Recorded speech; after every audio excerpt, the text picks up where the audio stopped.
Good morning. Hey, Chai. Hey, H. How are you guys today?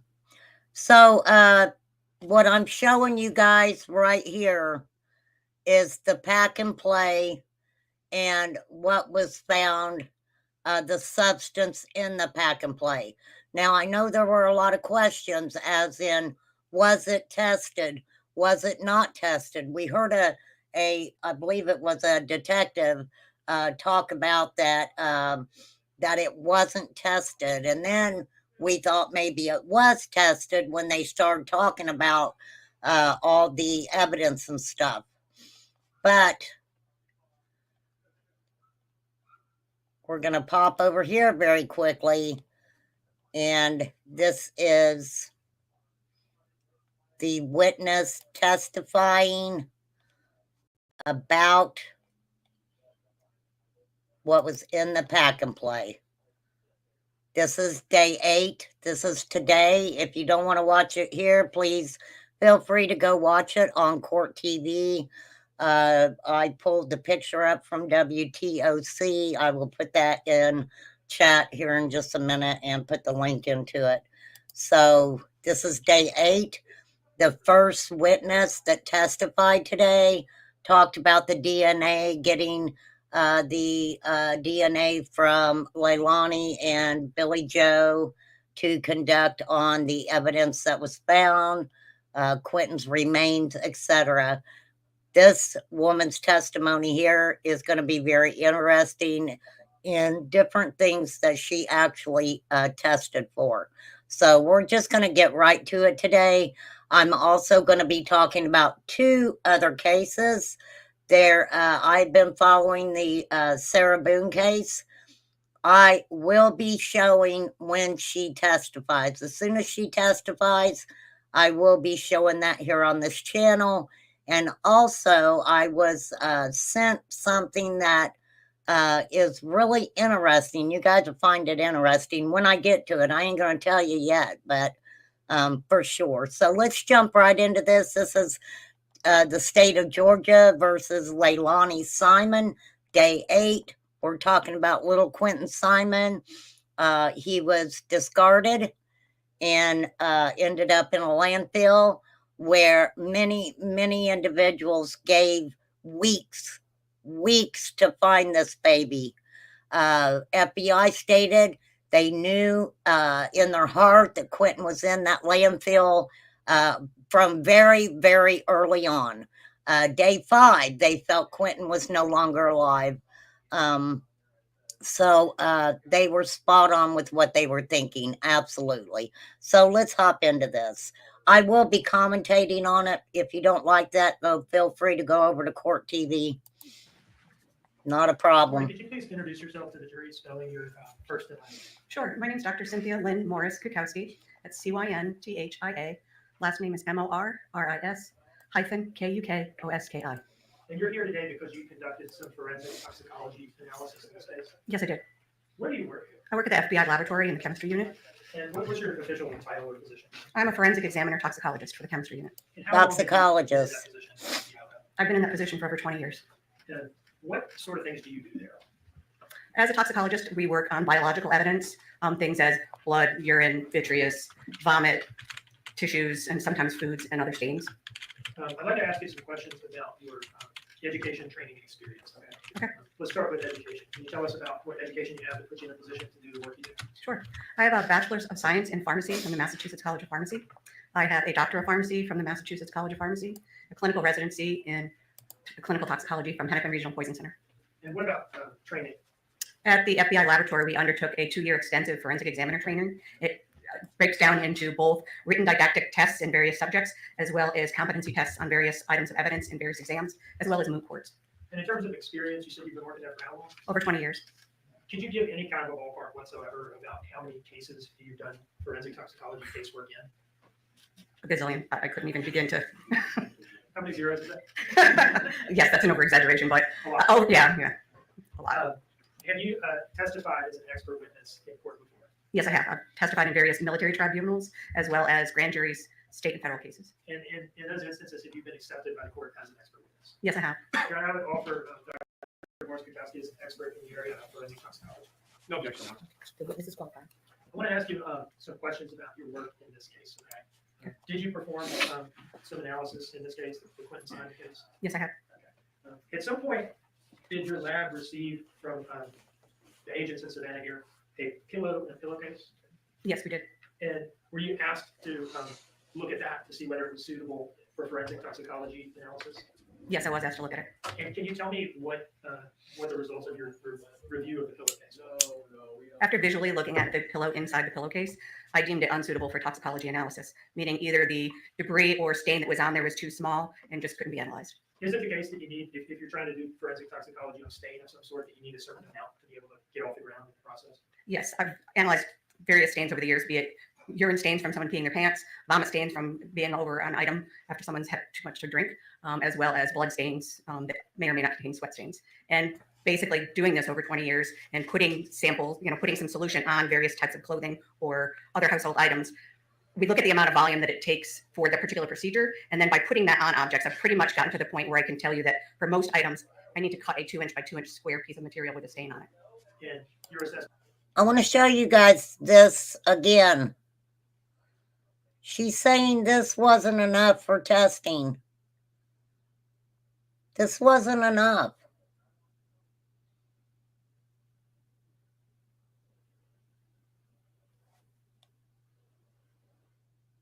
Makes that make sense? I just wanted to make sure you guys seen what was in the pack and play. On this pillow or pillowcase for you to do that? Correct, there was not enough. Did you also receive something that appeared to you to be brain tissue? Yes. How did you know it was brain tissue? I went down to talk with the forensic anthropologist after I worked with my chemist to check in the clothing and articles from the house, and had asked her what she received in the case. And she had said that she found and had some debris that I might be interested in that was found within the frontal bone. And I've worked with brain specimens over 20 years, as well as other tissues and organs. And it actually has a very unique smell that you cannot miss.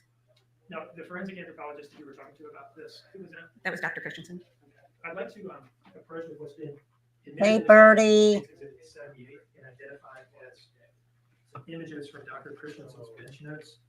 And I'd like to see whether you could indicate to the jury here on the third page of State's Exhibit 78, what this bit of brain tissue that you're describing, what it looks like in this picture. Where is this? It's this mass right here. And this was received, Dr. Christensen did a hand-to-hand transfer. This was inside a Ziploc bag, which was inside a paper bag. And then I took it up, put it in the refrigerator for secure storage overnight, had my chemist check it in the next day, and physically put eyes on all of the players that were there with the tissue. Now, just for the record, you've indicated towards the dark mass in the top center of page 3 of the exhibit. Correct. I don't know. I guess we'll find out. I thought that was the pillow. Let's go back and look at it. Yeah, that looks like the sheet. So we'll find out. We'll find out what they're talking about for real. Now, did you conduct a drug screen on that piece of brain tissue to see whether you could detect the presence of cocaine or any metabolites of cocaine? Yes, I did. What is a metabolite of cocaine? Metabolite is a substance that forms when the body is breaking down a particular drug. In this case, when cocaine is broken down by the body, it forms 2 metabolites. Ethylene, if you were using or taking cocaine in conjunction with ethanol or alcohol, and another metabolite, ecgonine methyl ester. There is a third metabolite called benzoylecgonine, but benzoylecgonine doesn't require the liver. If I put cocaine in a glass of water, I could actually form benzoylecgonine. You understand I'm going to have to give the court reporter the spellings of all these things later? Yes, sir. I'll take care of it. Okay, you are really smart. So I'd like to just ask you to explain sort of as simply as you can what the process was for conducting that drug screen on brain tissue for cocaine and cocaine metabolites. What did you do? Trigger warning, First, brain you actually tissue. have, Hey, Curse. you take the specimen itself, you take a portion of that, you weigh it, and you mix it 1-to-1 with deionized water and homogenate it, meaning you're going to grind it up and mix it together. You then have to weigh a small portion of that, which is 1 gram, and put that into a test tube. After you have that specimen ready, you're also going to take a negative control brain as well as 2 other samples of negative control brain that I'm going to spike at various levels that I actually recorded and know what they are. So wait. After I do that, I add a solution. I'm sorry, but they had trigger warning, brain matter, which maybe was attached to some of the remains they found? Is what it sounds like. To all of the samples. It's called an internal standard that's there as that has drugs with the similar properties of the drugs I'm looking for, but not the drugs themselves. And I do that to make sure that each specimen actually properly extracts for the procedure. If not, and if it doesn't come through, there's something wrong with that particular sample. All of those samples are analyzed using the alkaline drug screen, which uses solid phase extraction, which is a cleanup method that is used to do away with the debris and the biological material and fats and things that we were not interested in. And it concentrates in these individual one-use cartridges, has a filter in there that's filtering out all the stuff we don't want, all of that debris. And then we can concentrate with a solution all the stuff we do want, and dry it down, put that in a vial, and put that on an instrument called a liquid chromatography tandem mass spectrometer. Now, this technique that you described, evidently as simply as you can. Is it a technique that can be tested? Yes, solid phase extraction technique has been used for over 20 years. This procedure has been used at the FBI laboratory since 2006. These cartridges have been manufactured since 2005, has been used widely in the forensic toxicology community as well as in forensics itself. And the instrument is used not only in toxicology in our lab, but other divisions, and also outside. If it's too fast, let me know, you guys. What was the result or conclusion you reached as to whether this brain tissue contained any cocaine or cocaine metabolites? I did not detect any. So negative? Not detected. Okay. One moment, please. No further questions, Your Honor. Yes, Your Honor. Dr. Kukowski, right? Morris Kukowski. Morris Kukowski. Okay. I'm going to jump back a little bit. Forensic toxicology analysis. Do you only test for what you're asked to test for? Or do you test for any type of toxicology? Depends on the request. Okay. And let's talk about this particular request. Okay. Were you asked to test for any metabolites of controlled substances or specifically cocaine? No, I was actually specifically asked to look for cocaine and cocaine metabolites, methamphetamine and its metabolite, fentanyl and fentanyl metabolite, as well as oxycodone and oxycodone metabolite. Okay. And Mr. Dean said that he asked about the cocaine. You said it wasn't detected, correct? That is correct. Okay. That seems different than not being present to me. I assume you use your words properly. So you said you didn't detect any cocaine. Correct. According to our lab policy, we either detect something or not. It's considered either not detected, detective, inconclusive, or identified. It's Okay. just our terminology. Did you have anything that was detected In the brain tissue? in the brain tissue? No. Okay. And so did you test for fentanyl? Yes, it did. Okay. Methamphetamine? Yes. Okay. Percocets? Oxycodone. Oxycodone? I guess oxycodone is another name for Percocet, if I'm not mistaken. I don't want to put words in your mouth. Is You it? corrected me. So Oh, sorry. Percocet actually is a combination medicine of oxycodone and acetaminophen. In this, I was not looking for the acetaminophen part, just oxycodone. I didn't know that. I don't know nothing about substances. But now I know what a perk is. Thank you, ma'am. and you said that, and I'm curious. So when you take the tissue, I didn't understand anything of what you just said. So, Okay. so let's assume you're talking to somebody who has a much smaller brain than you. What exactly does the testing usually include? The testing includes you analyzing the sample with a negative control that has no known drug in it, Okay. the sample itself, and various positive controls. All right. And with regards to, you go tag us to the biological tissue, you'll take it and you will Process it. Process it. What's involved in processing it? That's that solid phase extraction where you're removing and filtering out all the stuff you're not interested in, and then concentrating the stuff that's left in that cartridge filter to put on the instrument. Okay. And how big of a sample are we talking when you do this? It's a 1 gram, 1-to-1 homogenate. So 1 gram containing of 50-50 water and tissue sample. Okay. So when you say 1 gram, I assume the total weight's 1 gram. Excuse So me. it's like half water and half tissue. Correct. Okay. I just don't understand. So I'm trying to make sure I'm not misstating it. Okay. And then I guess you'll put that in that big long word thing you were talking about, the mass. The instrument, yes. The instrument. Let's call it that. Okay. Yes. And then what does that do? Does that use some sort of is it light, gas? I mean, I don't know how that works. So how does the instrument actually work at detecting things? Okay. The instrument has pumps with fluid. The fluid then gets mixed and put through a column. The column then separates things out based on the chemical properties, and then goes to an instrument called a mass spectrometer that will actually tell you the mass of what drug you're looking for, and then will fragment it and look at the chemical fingerprint of that particular compound. And you say the math. I guess is it some sort of light deal or some sort of chemical atomic weight deal? I mean, I don't Yes, understand. it's the chemical formula. So you take the formula of cocaine and add a hydrogen. It will give you the mass of cocaine. All right. So I guess it's looking for that particular chemical property. It's looking for that exact mass and the exact retention time. So as I said, things come out in a column and get detected in order, and each one has their own time that they come out with their own molecular weight and their own fragmentation. And that being said, You said that there were certain standards, and I don't understand the standards, so I'm just asking, to either be classified as detected, not detected, or inconclusive, Or identified, correct? or identified. Yes. So, and what are those standards? Because I didn't hear that. So, what are those standards, and how do they relate to this? Okay, not detected means you analyze the specimen as you saw fit. You added the internal standard, which is that solution with very similar properties that was detected in your sample, and you did not see the compound of interest. That's not detected. Okay. And detected. Detected means you tested it once and you may have seen something, but for some reason you either didn't have enough specimen or something happened that you couldn't repeat the test. Inconclusive means that you tested it, and when you tested that particular chemical and added that internal standard that has similar properties, if that particular compound did not come through and you could not see it, that's considered inconclusive, because like if you can't see something that's very similar in your analysis, you can't say that you potentially saw or did not see what you were looking for.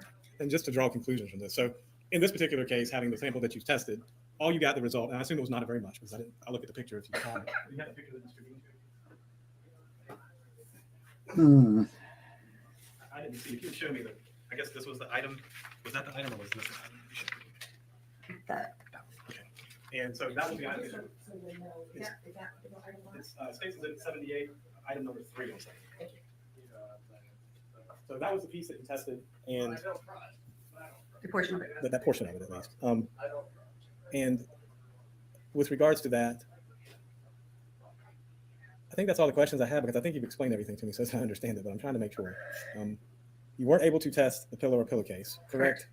You were able to get enough testing material for this, correct? For what, sorry? For the item 78 that I just showed you? The brain tissue? That's item 29? It's, I don't know what your item number would be. But... Oh. Yes, item 29. Yes, sir. Okay. She's not going to have emotions in court. Were you given any other samples to test, or were those the only samples you were given? They're I was not. also given a pink washcloth, a shirt, the pillow that we talked about, pants, and a towel. Okay. Did you perform any testing on those or no? The pink washcloth was considered unsuitable for analysis. The towel was considered unsuitable for analysis, and I did test stains from the shirt and the pants. And I'm just curious, when you said not detected, it means it just wasn't detected in that sample, correct? Correct, in that tested portion. That's all the questions I got. Thank you so much, doctor. Any redirect? No, you're. Sorry, you need this witness to be excused. Yes. Thank you. Did that make sense?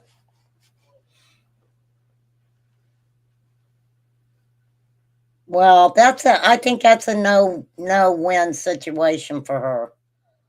A no-win situation for her. They had a long lunch today, so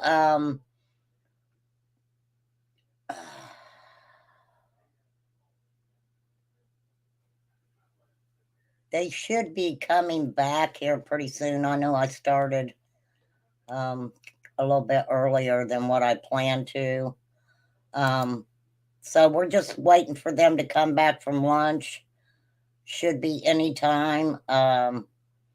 See what the other witnesses have to say. That's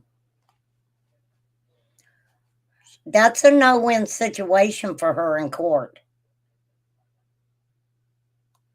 So I'm sure over the last 8 days, they probably made sure to let her know,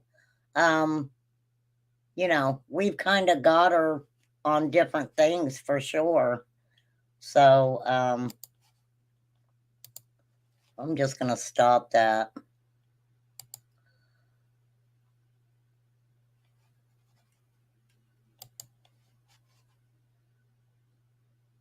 But this wasn't tested at all. This wasn't tested at all. I don't understand it. I just don't know. I do not know. For real. Why?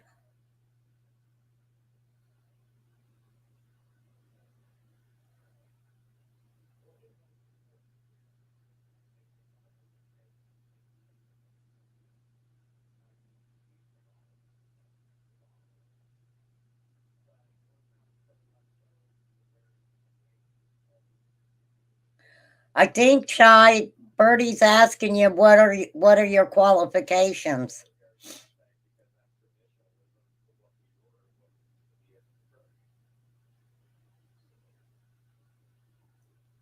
Are these things that you took classes on throughout being a parole officer, or how do you go from working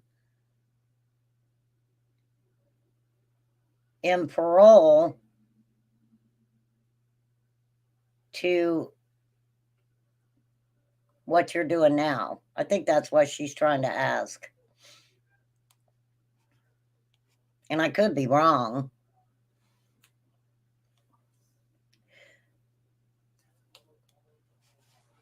Okay, so while we are waiting, there was something that was emailed to me that I thought was really interesting. And we're going to, well, if I show it, then it's going to change everything that I'm talking about.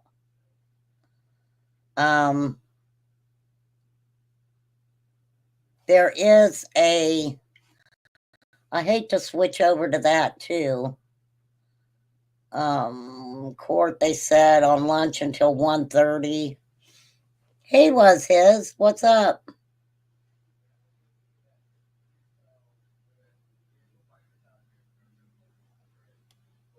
Oh, okay, Chai.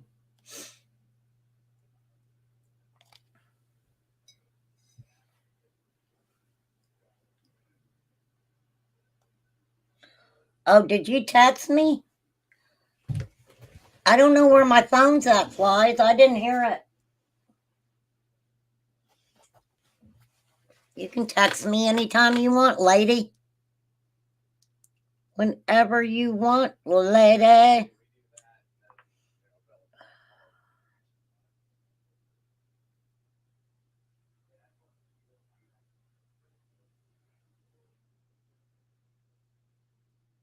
He was on Channel 4 News. Private investigator. Okay. So while we're waiting, I'm going to switch over, okay? Because that's how I roll over here. Oh, be quiet, Chai. You're somebody. You are somebody, lady. Don't even act like that. You are very smart. You are one smart cookie, lady. You know I ain't gonna let you talk about yourself like that. Come here. Come here, lady. Hold your knuckles out. I'm gonna change your attitude. You tell everybody, I am an educated woman. And a lot of y'all, I won't even go there. Oh, it's hard. It is hard. Well, what do you mean I didn't have it near the mic? Oh, okay. So, because this is my channel, well, this is our channel, and this is how we roll over here. I got a email, and it was very interesting. I thought it was very interesting. And it is also, I believe, Court TV. Okay. Let me get that picture off there. We don't want to be reminded of that. So, we're going to flip over to, where is it? Where is it? Dang it. I'm going to find it. Give me just a moment. Where the heck is it? I'm going to be so mad at myself. Da, da, da, da, da, da. I know it's here. I had it pulled up. Ugh. Where the heck is it? Hold on. I'm going to get mad at myself here. Need to get rid of these emails. I have a lot. Sassy Ann sent me a couple too. Dang it, Flies. I'm looking for that email.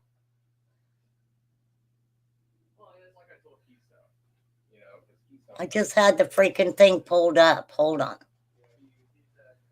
I'm making myself mad here. Let me see if it's on here. Is it that one?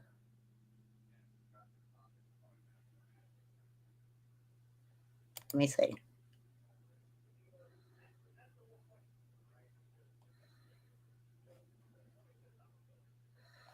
I am so mad at myself. Hold on. Damn it. Ugh. Where the fuck is it? Wednesday? Hold on, Chad. I'll have to mute.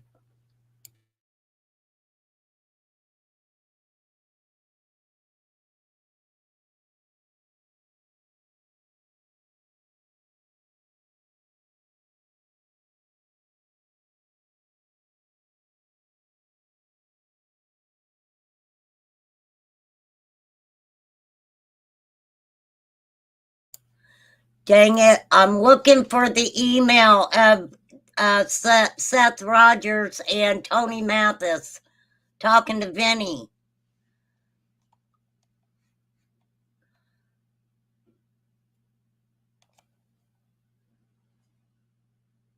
Be the Bean wants to know, Chai, if your education has ever trumped your experience.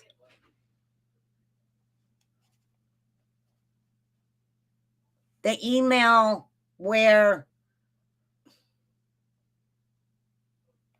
the heck is it? I am not happy with myself right now. I'm going to get very upset with myself. Because I had the darn thing pulled up. I don't think that's it. All right, this is ridiculous. Damn it. All right, I got to see if I can find that email. Because I just had it pulled up this morning. I'm getting very upset with myself. I really am.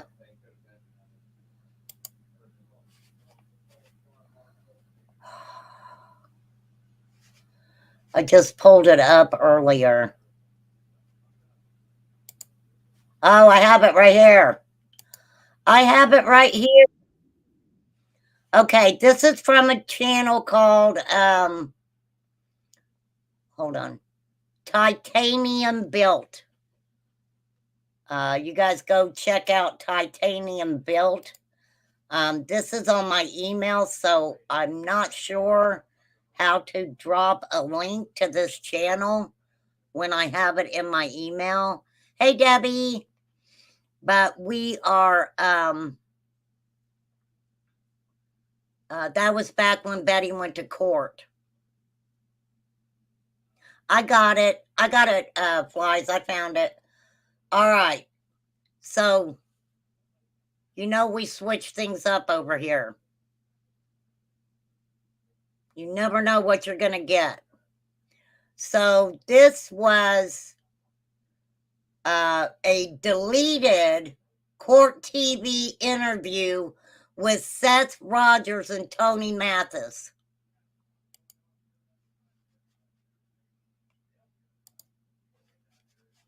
Let's just take a listen. Let's take a listen to this.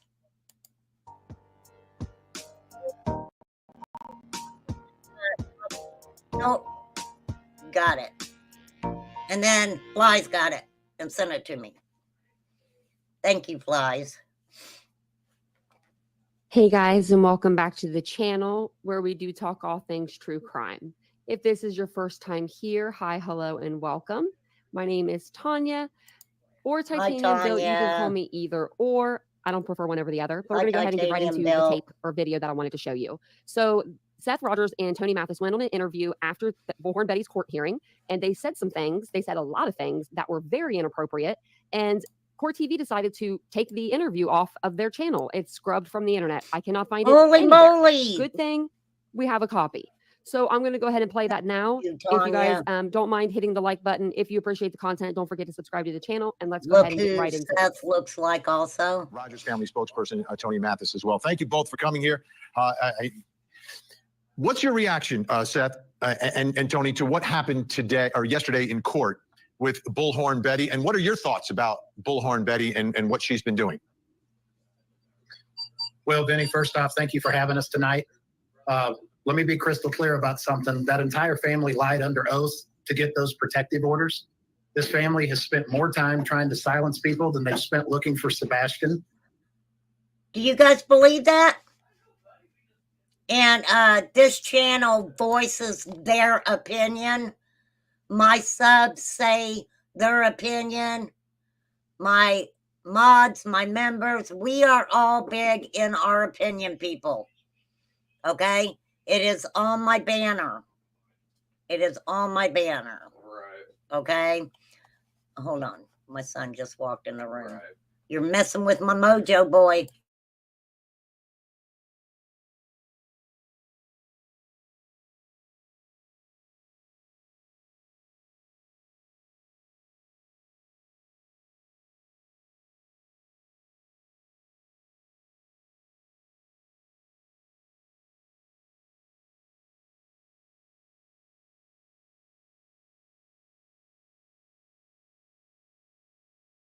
Okay.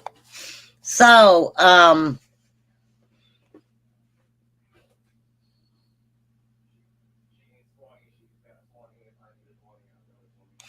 who's trying to silence who here? Remain Calm has a question. I'm going to raise my hand, even though I'm a teacher. Who is trying to silence who in this situation? Make me understand. We know for a fact that there's no proof that Sebastian walked out of that home.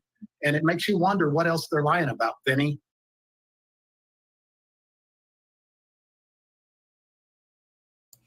Where's the proof? Where's the proof? You say there's no proof. I mean, you're saying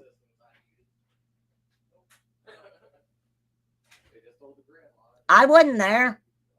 I can't say one way or the other. How do you know that for a fact? Make me understand it. For real. It also makes you wonder what would happen if Sebastian would have been able to file a protective order against his stepfather.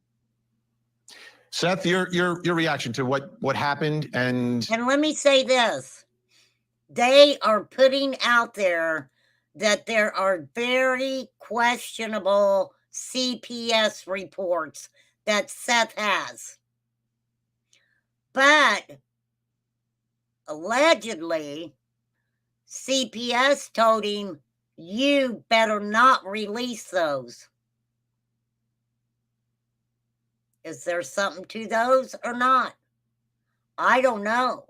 I remember I thought I heard T-Rab 747, I think, or something, say that Seth sent him a copy. And I think I heard through the grapevine. I don't remember. I don't know if it's true or not, but I kind of heard something through the grapevine along the lines that Mr. Rogers has claimed that a certain young lady who got close to him after Sebastian went missing, he states she got very close to him, had took it upon herself to make sure that she had a copy of those to keep safe. None of it makes any sense to me. and what is happening in all of this? My professional opinion, I would say something along the lines of Chris and Katie did something to my son. My professional opinion? How the fuck did you become a professional on missing children so quickly? Dang, I want to go to that class. I want to go to a class where I can just be a professional when I want to be a professional. I am a professional. I am such a professional that I got the most low budget YouTube channel. We low budget over here. Nothing fancy. But in his professional opinion, something along the lines of Chris and Katie did something to my son. I'm going to rewind that a little bit. Oh my goodness. Quentin Simon, I have not forgot you, little man. We'll get back to your case here momentarily. Along the lines of Chris and Katie did something to my son. They're using Sumner County to cover it up and to hide themselves from the actual law. And let me ask you, Seth. Are they hiding from the law? Are Chris and Katie hiding from the law?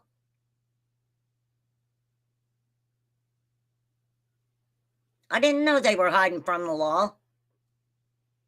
Hey, I ask a lot of questions over here. Sorry, if people don't like it, scoot it somewhere else. Are Chris and Katie hiding from the law? I don't know, you guys. I haven't been following this stuff. I haven't been following it.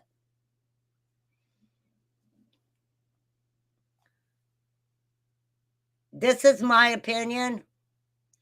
Chris Proudfoot, Katie Proudfoot, I don't know if they're innocent. I don't know if they're guilty. I don't know if Chris did something to Sebastian that warranted a CPS investigation. I don't have a clue. I don't know these people. Just as I would say, don't know if Seth's guilty of anything.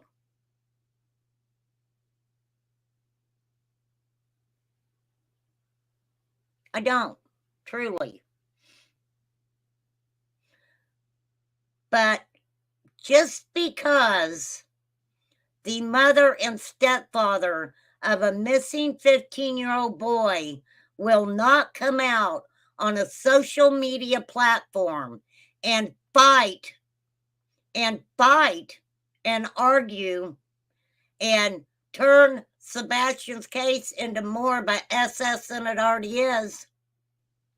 And because they're not talking to individuals that Seth wants them to talk to, i.e., Dog the Bounty Hunter, Tony Mathis, a freaking YouTuber, whatever. Just an example.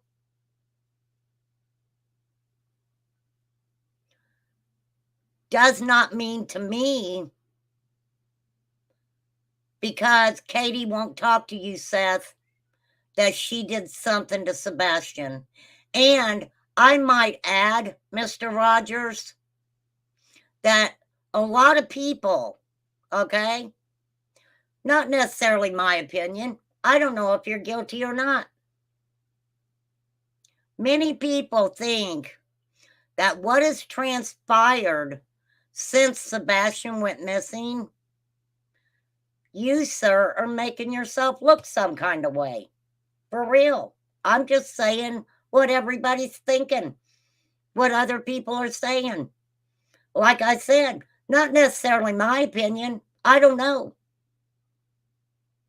And you know what's really weird? Out of 3 missing children that I kind of followed since I started, Summer, Michael Vaughn, and now Sebastian Rogers.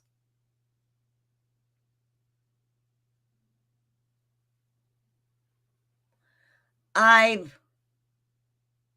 don't know. Let me keep that thought for a minute. You guys know me. I'll just. You're a professional smartass.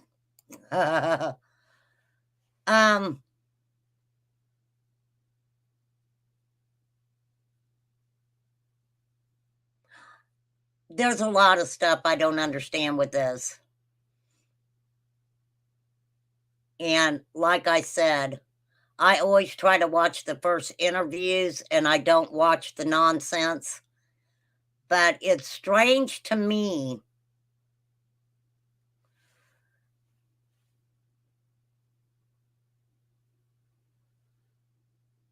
there's a lot of things strange to me. Anyhow, let me just finish a little bit more of this.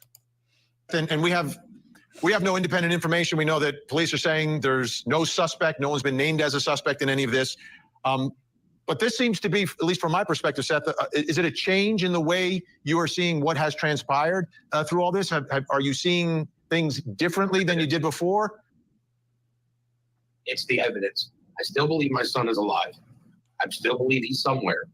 But the fact is that he was at their house last. There is no evidence that he ever left the house.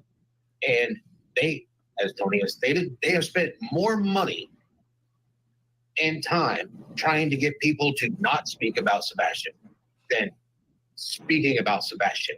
Wait. Okay, so now you're gonna hook. This is the Bullhorn Betty hook right here. So he's saying that Chris and Katie, and I believe this is what he's reaching for. Chris and Katie, how dare you spend money to file restraining orders against Seth's mouthpiece, in my opinion,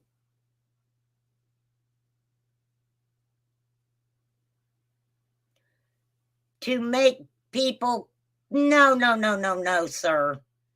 This makes no sense to me. None at all.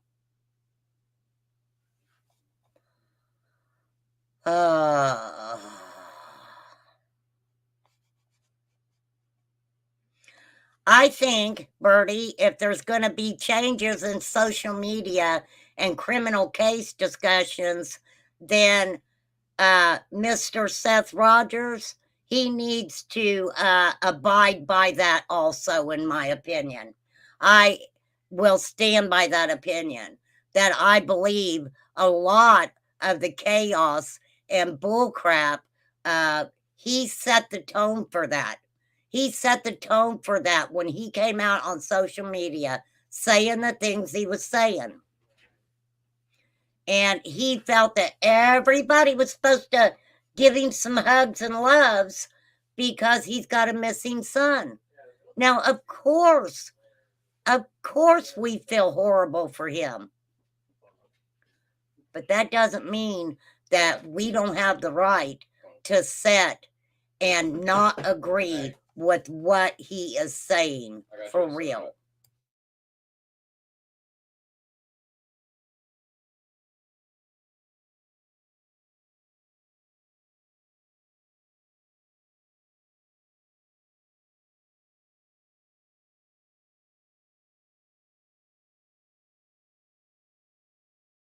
Okay, I got my ginger ale. I'm ready to go. I could never be a fucking professional channel. I can't. This is me. Okay? This is just me. Either love me or not. Okay? And I'm good if you don't. You got the crew to keep the narrative. He is, I mean, ugh. Okay, let's hear some more. Sumner County hasn't come out since April with anything, and Katie won't come out and speak, won't ask for help to find Sebastian. I really have to say that she never loved her son. And wow!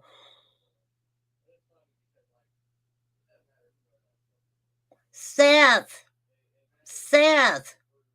Mr. Professional Man, do you not realize, and this is my opinion, I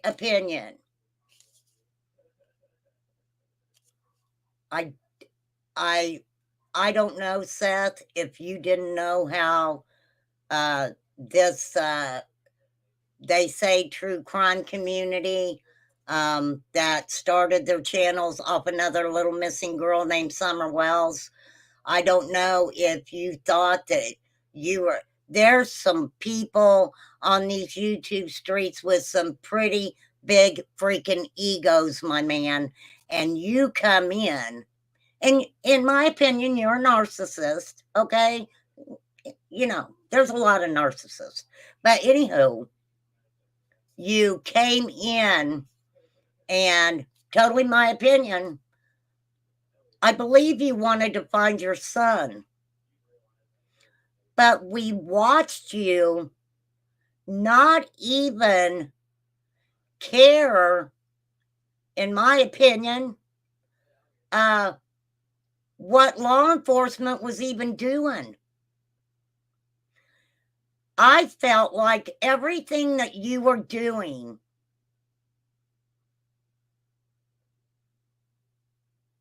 was to push back on what TBI was saying, what, you know, you were not happy with any freaking organization that came out to help you find your son.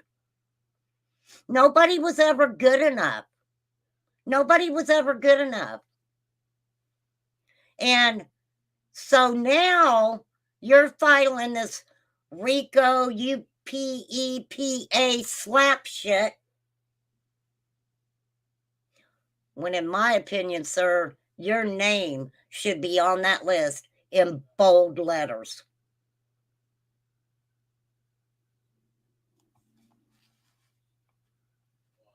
In my opinion. I don't think either Sebastian parents are guilty of harming him. Yeah, I mean, for sure. For sure. I mean, look at the community he came out in. Look at the community he came out in. But he wanted to be, he was the one who wanted to be in charge of anyone who was looking for his son. He wanted to be in charge of that. And yeah. And on top of that, I have the DCS reports that I've written that I have literally took me an attorney to get them. Sebastian deserves a restraining order from those two. Let me ask you something. Why, hey Yasmina, why would it take a restraining order for, I'm sorry, why would it take a lawyer for you to get CPS reports that have your son's name in it?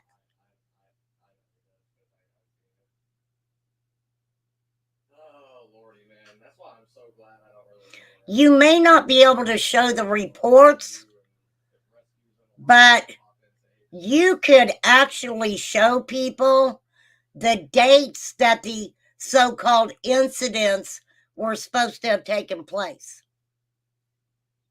I mean, you just want us to believe you, Seth. And you have from the beginning. And there are people who have stood by you from the beginning. But it's social media. Either they did something to piss you off or you did something to piss them off. And then that became an issue on social media. The bickering. Da, da, da, da, da, da. Well, me personally, I don't want on that fucking hamster wheel. I'm not jumping on that hamster wheel. But I watched you there at the beginning, sir. Lord have mercy. And this isn't out anywhere. Thank you, ma'am. Thank you very much, Titanium Built. I will drop your link. I will drop it, lady. Thank you. He did not have, no, he didn't have legal custody. This is what I know from listening to Chris and Seth and the little bit of Katie. Chris even said this to Seth, if I'm not mistaken. Seth, didn't we stand in our kitchen, you, Katie, me, and Sebastian, and have the conversation about Sebastian coming to stay with you? And what did Sebastian say? What did he say?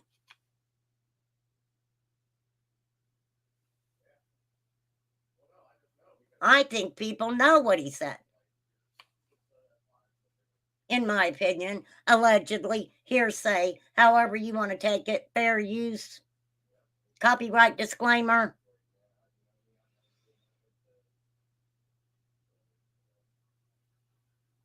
Well, we have to remember also, I don't know if this is true. This is just something that I know that CPS would necessarily do. Don't forget, Chris Proudfoot was trying to get visitation of his daughter. I'm sure that within that court case that CPS came to the Proudfoot home to, number one, check to make sure it was suitable for the daughter to be able to come there and spend time. Because don't forget, Chris's ex, they were fighting. They were fighting with each other over that. Psychopaths. Oh, Tony, now, did he call them psychopaths? He didn't even say, in my opinion. He did not say, in my opinion.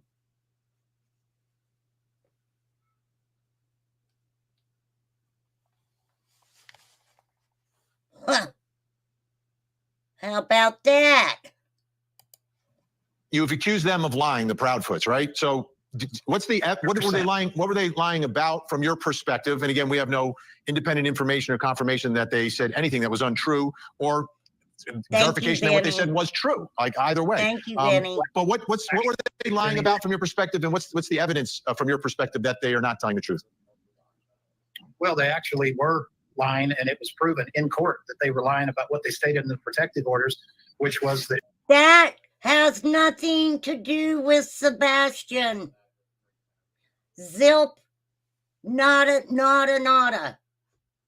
And if anybody thinks that what is going on with Betty has anything to do with Sebastian Rogers, Sebastian Wayne Drake Rogers, his father named him, 15 years old. He's missing. If you think that that's a straight line from one thing to the other, it's not. It should be going like this for you guys. For real. Sebastian needs to be at the top of the conversations. And just because you think that Katie and Chris are lying because, I ain't going to say shit about the restraining orders with Betty. Don't know a lot about them. Don't really give a shit about them. I don't go on that hamster wheel either, to be honest with you. There's too fucking many, right? So, no, I'm sorry, I don't. And I keep catching myself getting louder. If they were proven in court that they lied, the orders would not have been granted. Lies. I'll slow down for you. I'm just messing with you, girl. Chris and Katie, I would think that Chris would have, or Katie had full custody. I don't know. It's a big long story. They had legal joint custody. Seth had every other weekend. But Chai, when exactly This is what I want to know. If somebody try to answer this for me. When Chris and Katie moved to Tennessee and Seth was still in California, how long had it been that Seth had seen Sebastian before he came to Tennessee? Does anybody know that time frame in there? How long was that? How long was Chris in California when they came to Tennessee that he did not see Sebastian? Can anybody answer that? Hey, Seth, let me know. I'd rather have Katie let me know. Katie, you can let me know, honey. That she had had physical contact with them, that she was following, stalking, and harassing them. And even on the stand, Mr. Proudfoot admitted that he had never met her in person. So, in my opinion, it's a little difficult. She left him a voicemail introducing herself.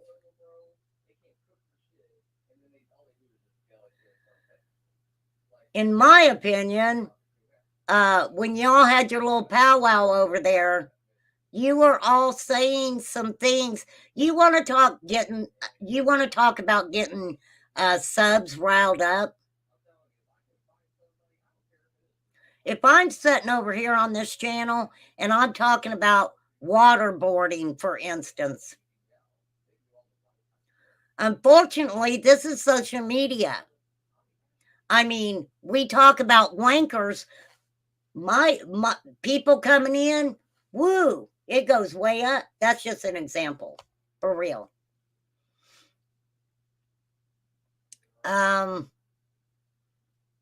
Yeah, I don't know. Yeah, I don't know about that. Probably just Katie. Probably just Katie. And let me say this. If Chris and Katie thought that Seth was guilty of something, wouldn't it be just a moneymaker for them to come on somebody's panel and Seth did this and Seth does that and da da da da da da da? Katie, if I remember correctly, said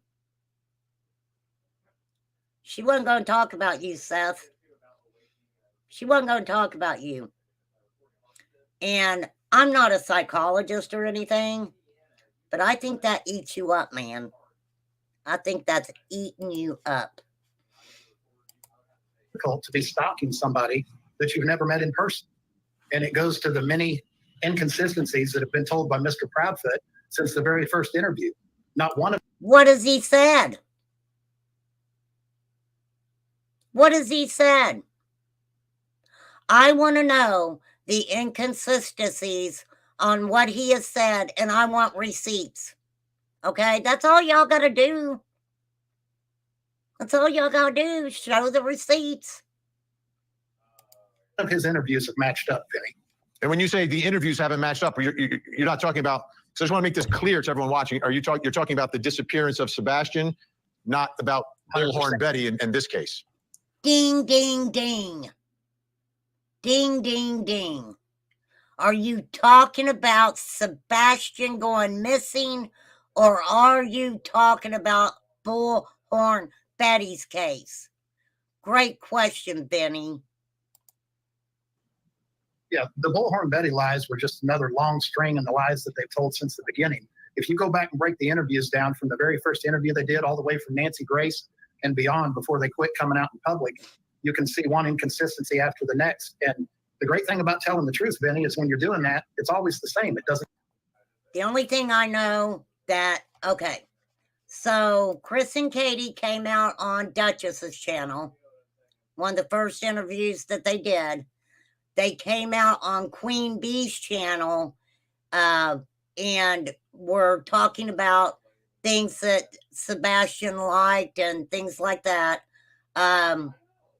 Chris was on Web Sleuth, I believe it was. And I heard that he was popping around into different chats and stuff, but I didn't pay no attention to that. Yeah. Injunction in a civil case don't qualify for RICO, in my opinion. Well, that's what I'm saying, because how was this organized? Yeah, I don't understand that either, Flies. Doesn't change. So what's the most material inconsistency that you believe has been stated from Chris and or Katie? Regarding Sebastian, Absolutely. That's what I care about at the end of the day. Thank absolutely. you, Many Vinny. inconsistencies told about the phone calls, the time of the phone calls, the bed times, what happened after he went to bed. Just, that entire 10 to 12 hour period, many inconsistencies. Also, What?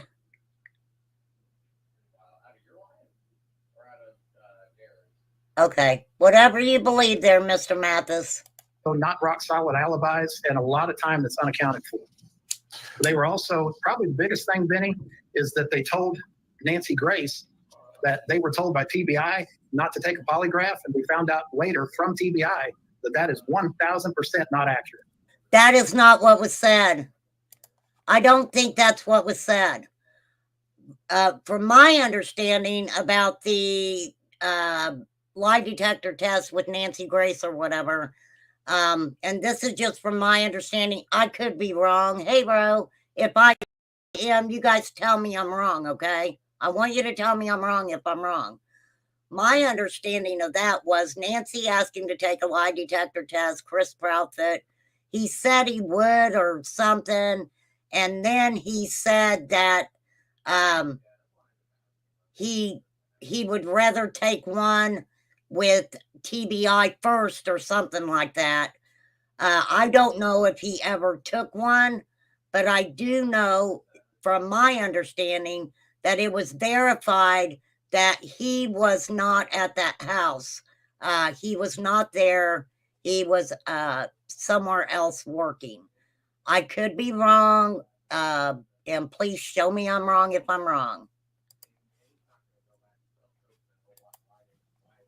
That's a big one. That's a big one. Okay, Tony Mathis, Seth Rogers going to stay with us. We've got more to talk about. We're going to take you inside the courtroom so you can hear some of the testimony from today. And you'll see Chris Proudfoot on the witness stand. Just want to make it clear, like the First Amendment versus prior restraint of speech is serious business. And the judge made a decision today keeping her away from them. But how far did it go towards what she can say about this case? We'll be back. And that's the big thing. I want everybody to know this is what, with Betty, that's what it's all about. She is saying by the judge telling her that she could not talk. And, I would like to ask Betty this. If they told her that she couldn't talk about Chris and Katie, but still gave her permission to talk about Sebastian and Sebastian's case, would Betty have went, okay, I'm good with that. I won't talk about them, but don't take away my right to not talk about a 15-year-old missing boy. You guys see what I'm saying? So, I mean, we have to remember, Betty may not think so, but I think so, and this is my opinion. Some of the things that were said was what they're deeming as threatening. And you have to remember, this wasn't just Bullhorn Betty up there saying stuff. This was Seth and Tony Mathis also adding into that. Then, because Betty is associated with Tony and Seth, then that meeting of the minds, I'm sure she met Nick the Hat through this situation. This is just what I believe. Then she also met Dog. And we have to remember that Nick the Hat is the one who talked about, in a doctor setting, hospital setting, giving people substances to, I guess, relax them enough to talk or whatever. I don't know how that would work in court. I really don't.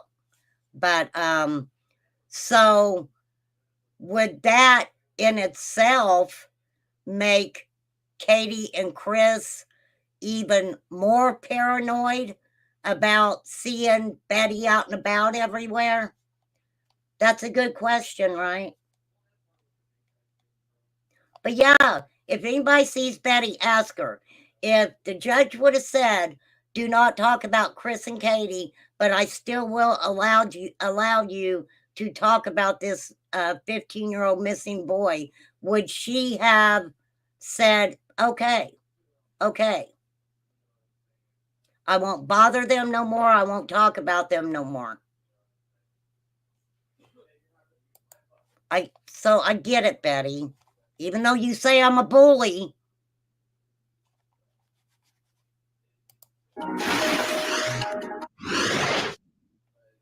Surrounds Miss Griffin's conduct. Absolutely not. Okay. Have Okay, people wait. gotten your personal phone number that way? Yes. Sorry. Social media accounts. Hundreds. Okay. There we go. This is Chris Proudfoot. Have other people contacted you based off of Miss Griffin's conduct on her social media accounts? Hundreds. Okay. How often does that happen? Daily. Is it possible for you to avoid the media circus that surrounds Miss Griffin's conduct? Absolutely not. Okay. Have people gotten your personal phone number that way? Yes, sir. Have they gotten your email? Yes, sir. They message you on Facebook? Yes, sir. You guys are Okay. hearing this, right? So that's Chris. You guys heard what he said, right? Hundreds of people contacting him daily because of what he feels is Bullhorn Betty's actions and what she is saying on her platform. Right? Chris Proudfoot, Bullhorn Betty goes online, provides information, and apparently her viewers or followers are sending messages and attempting to contact Chris Proudfoot. So the judge's decision has prevented Bullhorn Betty from contacting the Proudfoots. But what I heard in the decision was, it sounds like she can still talk about them. She just cannot contact them through social media, cannot contact them through text or email or any other way. He's got to stay away from them. Benny, that's interesting because she's making it out that they were getting her on what she was hashtagging in her titles. That's really interesting. Whoever watched the Bullhorn Betty court proceedings, let me know if the judge actually mentioned the hashtagging. That's interesting. I would like to know. That, like, I understand that decision. Whether you agree or disagree, it's up for debate, but that's the judge's decision. But it seems that she can still talk about them. Now, Chris Proudfoot was asked another important question when it comes to a restraining order, right? To prevent someone from going somewhere or contacting someone, there's got to be a reason. He's asked, why are you afraid of Bullhorn Betty? Take a listen. What are you afraid of from Andre Griffin? What am I directly afraid of, sir? Hello, Deb. Yep. Well, when you make a video threatening that you want to bring a gun from another state to this state. And she did. She said she was going to bring a pew-pew with her. Directly in videos related to me, my wife, my family, that's a threat, plain and simple. Okay. She also said she was going to bring a machete, for the record. Okay, let's bring back in Seth Rogers, Sebastian's dad, and Tony Mathis. Just a quick clarification. Everyone's watching that. Was she threatening to bring a machete to go after the Proudfoots? Well, Benny, you being one of the better investigative reporters in this case, you know that if you take a 4 or 5 second clip out of an hour-long video, you can twist that and turn that into anything you want it to be. When she was talking about the things that she was going to need to be walking through these heavily wooded areas, one of the things that she mentioned she would probably need is a machete. But you don't get to see all that because that doesn't fit the narrative. Does that make sense? On top of that, if she had stated that she was going to bring a machete, don't you think the felon that made the video for the Proudfoots would have actually clipped that in there?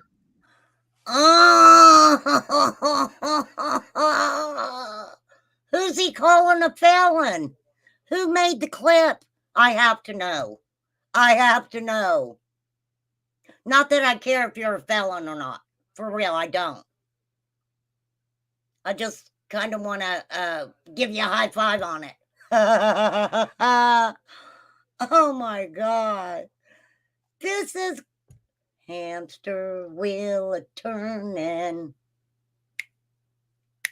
The hamster wheel don't stop. Once that hamster's on there, they will go and go and go, go, go, go. I heard her talking about the machete. I did. And her story is that when they went to Tennessee for the Summer Wells case, that the machete was on the wish list. You know, because they were walking through weeds and stuff.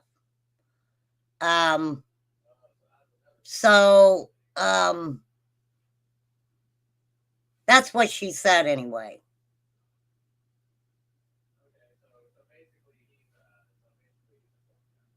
That is what she said. I could say more about that, but I won't.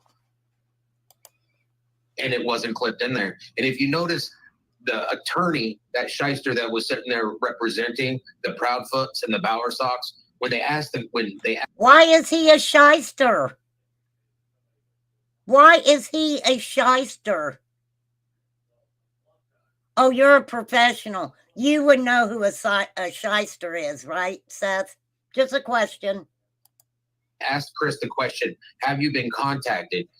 They never asked who contacted them, because nobody that is on Betty's team or my team is actually reaching out to speak to these pathetic excuses for parents.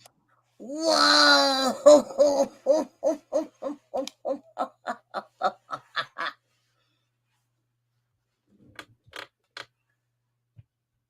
Seth, in my opinion,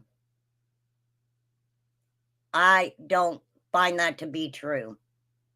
If you and your team are going after people for things that their subs say in their chats, I think it'd be interesting to go back.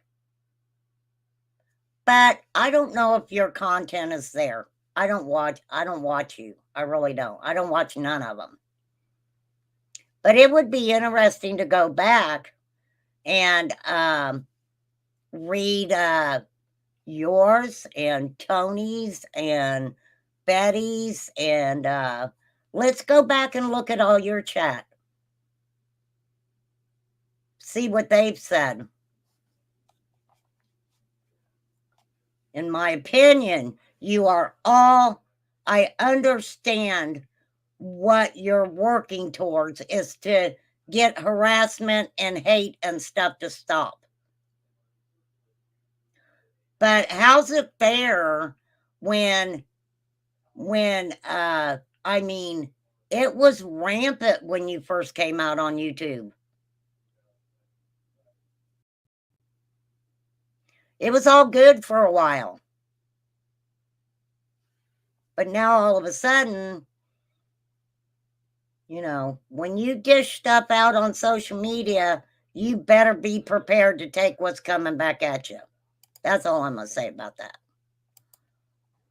And Benny, if you actually listen to what was said there in court, the attorney asked the question, have you been contacted by people regarding things that Betty has been saying? Right. The people that are contacting Chris are his people. They're not Betty's people. They're contacting Chris saying, this is what Betty said today. Oh my gosh, listen. How many people were contacting Tony and Seth and Betty? How many people were contacting them and telling them what other people were saying on YouTube? I want to know. I really do. Because, yeah, make that make sense. Holy guacamole. This is what she said yesterday. Well, all you've got to do is tell those people, if you don't want to hear it, to quit contacting you. That shouldn't make you afraid of a 5-foot female as a man that has a strong history of being able to deal with females. So let's refocus now and get back to where what this is really about, which is finding your son, Seth. So Thank you, Vinny. Sebastian, I'm sorry. Yeah, to find Sebastian. Your relationship with Sebastian's mom seems at this point is completely non-existent. I know early on there was talk about trying to work together, and it seemed like you were trying to come together to do something, but that just doesn't exist. So what is the status of the search for Sebastian? As you sit here tonight, what is going on? Who is doing what, whether it's law enforcement, Thank you, any Vinny. private organizations, members of the public, whoever? What is the status of all of that? We have we have over 50 people that are working on this case. 50 people. Just in investigators, FBI. I mean, Okay. been working with the FBI. It's how we got a reward out there. Sumner County, the people that are in charge of Sumner County refuse to connect the dots. What dots? So we have to go beyond Sumner County. My son is somewhere, and me personally, I believe Katie knows. Vinny,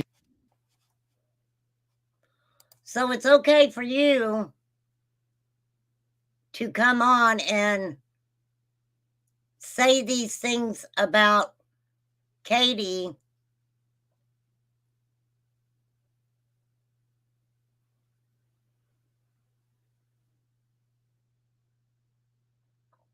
I don't, Seth.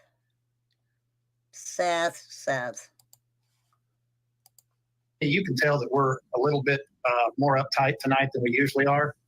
But we've watched the antics. We've watched Chris smile and laugh and joke in court when we've got a broken father and Seth that's missing his son. You guys sent a very, very professional, independent camera and photographer. I have a question. Why was Seth in court anyway? Seth didn't have nothing to do with that. Seth had nothing to do with Bullhorn Betty going to court. Because if he did, could that be considered colluding? Is that what it's called, colluding? She was live. Well, yeah, she was at Chris's workplace. She deleted it after hearing she had papers coming. Doesn't mean law enforcement and the courts didn't get it first. Also, too many clips and review channels have it. If I just have a lot of questions, but if I remember something, you know, we all have a right to give our opinions. Do I think it's cool that people go for the jugular and say hateful things? No, I don't. I don't think that's cool, but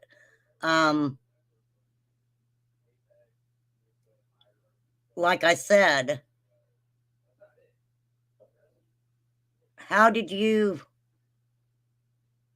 become involved with what's going on with Betty? That's a different fight. In my opinion, that's a totally different fight. So instead of coming on and actually talking about your son, which you can do that by all rights,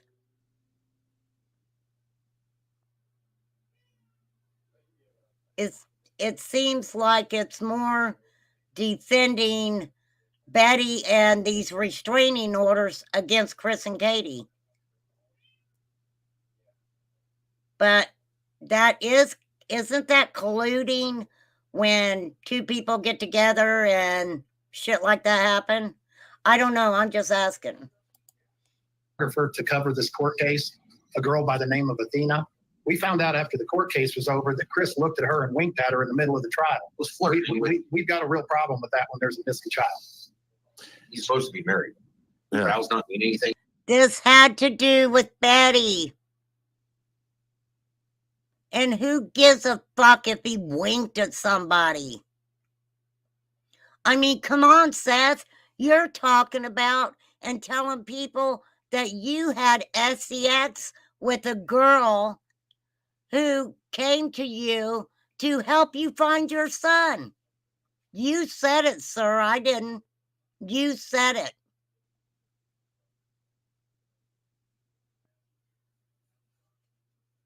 Well, I guess you ain't married. That does make a difference, I think. I don't know. I don't know. Anymore. So let's talk about this now. What can there's going to be a lot of people watching right now and say, listen, I want to do something. I want to help. What can they do? A lot of things, Benny. They can pray. They can continue to spread awareness. They can put flyers up. They can talk about him in a positive way, regardless of which side of the family they support. Because remember, this is about Sebastian. It's not about Seth. It's not about. It is about Sebastian, but I think, and you guys know how I feel about stuff. I will say it 1,000 times over. The way that Seth came out and I felt this way because of the trafficking part of the situation too. Seth was saying things that that I just felt, with Sebastian being the age that he is, if he is in a situation where someone has him that's doing him harm or using him for, not good intentions, I just felt that him coming out and talking about some of the things he said about Sebastian could actually put him in a very bad position. Also, if Sebastian's somewhere watching this stuff, he's 15. He's 15. And Seth was on talking about him being essayed and different things like that. I mean, he's his dad. He can say what he wants, but that was really off-putting for me. It really was. Tony, it's not about Chris and Katie or any of the crazy grandparents. It's not about any of that. This is about Sebastian. And if you are here for Sebastian, your focus should be Sebastian, Wayne, Drake, Sebastian. Rogers. That's it. How do you know? How do you know? So, I have a question. Is it that you all feel that they had no right to file restraining orders on Betty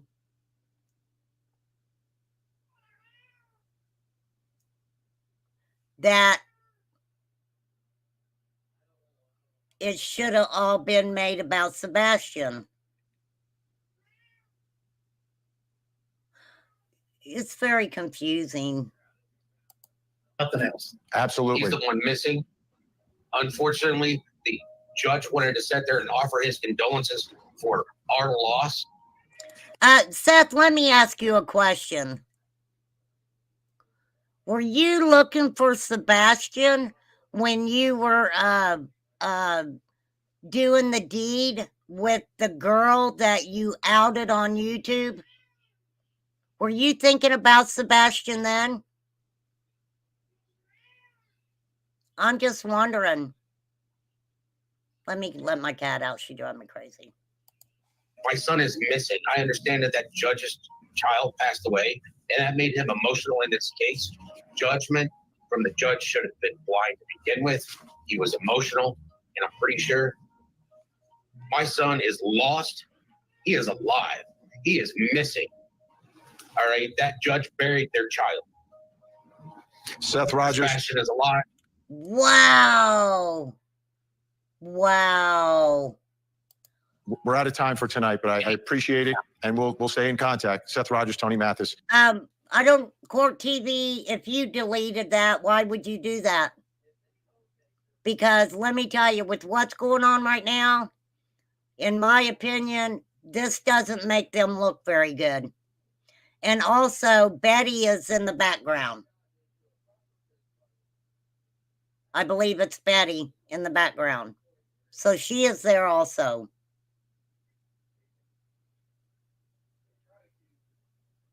Why isn't...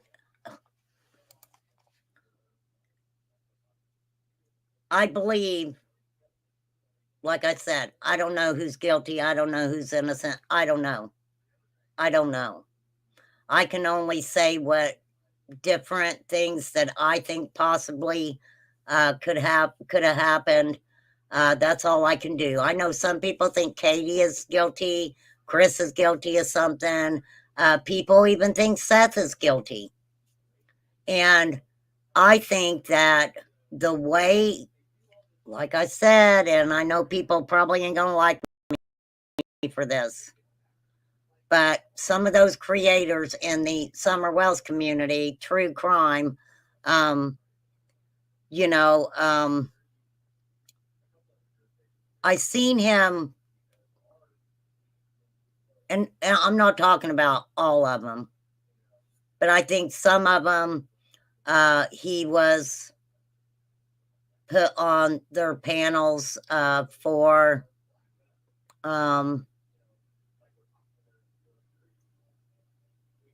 let's say, in my opinion, they were up there more for clicks and views. Go back and watch some of Seth's interviews. There's a couple creators that when he comes up on panel, Betty said she was about ready to cry when he come up there. There's a couple creators that you will hear say, "Oh my, I've got thousands of people in here." So that happens. That happens.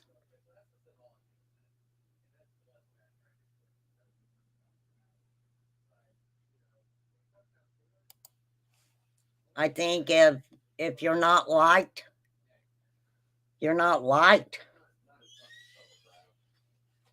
But I think that Katie and Chris don't want to talk to any of those people.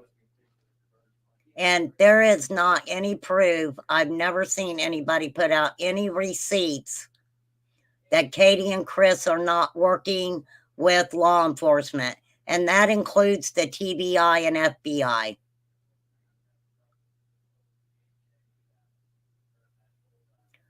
I think it kind of gets into when there's a child missing and they're not found for a long period of time. Where do you look? Because it gets into where the only information that you're going to get on possibly where to go look is a tip from someone. A tip from someone. And I don't know if I believe that they instigated the FBI to give a reward to find Sebastian or not. I don't know. I wasn't a party to that. But I think no matter how much you want to pressure the FBI, they're going to do what they feel is best to do for a missing child. To them, they decided that they were going to put up $50,000. Somebody possibly might need that money, and somebody may give them an update of what's going on. Now, this is my opinion. I think Seth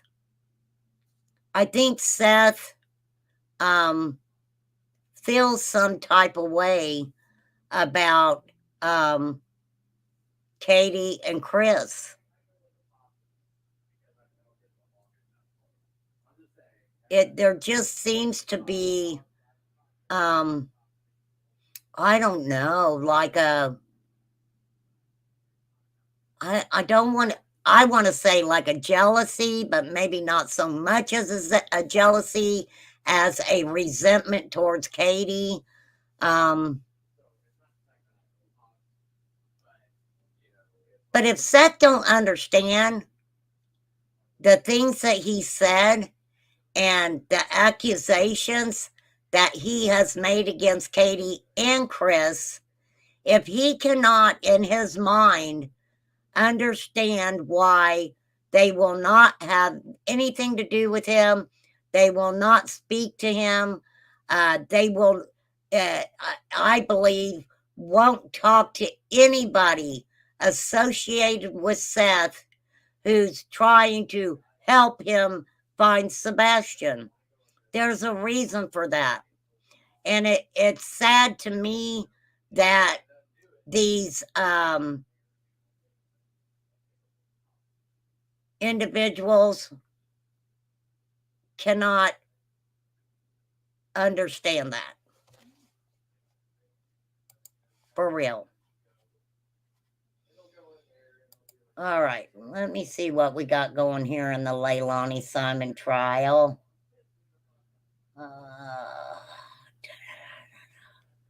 Okay, let's see who's up next. The next witness. I've been on here an hour and a half. We'll get through the rest of this trial quickly. I think they're going to end early today.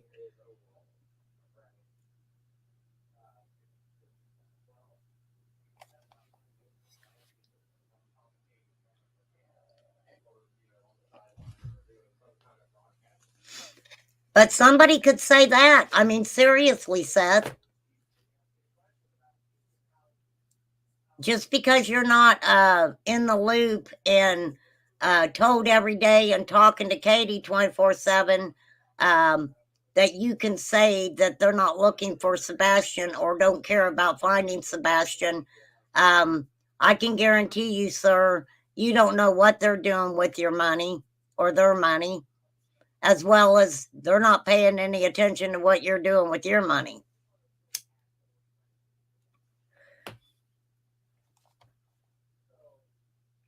It's unbelievable.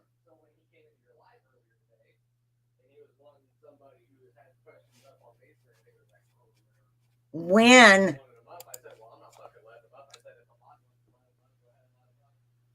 did it stop being about Sebastian?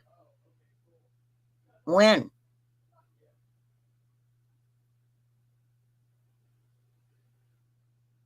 I mean, we look at the Summer Wells case. She was 5 years old. 5. She didn't have any friends that talked about her. I mean, there were kids at church. Her one best friend, I'm not going to say her name. She's a child. But who told us about Summer? Candace finally started, saying a little bit more. But what did we really know about Summer Wells?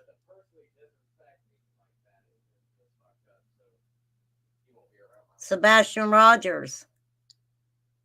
Katie and Chris did come on and talk about Sebastian, and you know what happened? They were talking about Sebastian doing this goofy dance. And when they thought about him doing that goofy dance, it was a good memory for them, and they were tore apart. They were tore apart. But you want to say something about Chris winking at somebody when your son was missing? Where was your mind at, sir?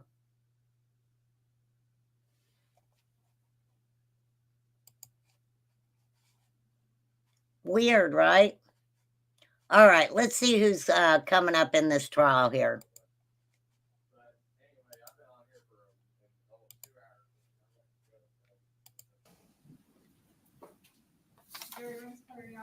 Thank you very much, Smith. And good afternoon, ladies and There were gentlemen. Please 3, have a Debbie. seat. There were 3 Today is a GoFundMes, if beautiful I one. remember I'm glad you had correctly. an I could be wrong. opportunity to, But there experience was a more little than bit of one, that. from my I want to understanding. ask, has everyone been able to comply with the court's instructions?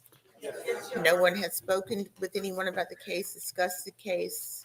I'll tell you what else is interesting. And I'm sorry I'm going from Quentin Simon trial to talking about another case too. Like I always say, you never know what you're going to get over here. Oh, damn, I forgot what I was going to say. Oh, there were, I think it's on Cluminati, I'm not sure. Because I remember just watching for a minute. When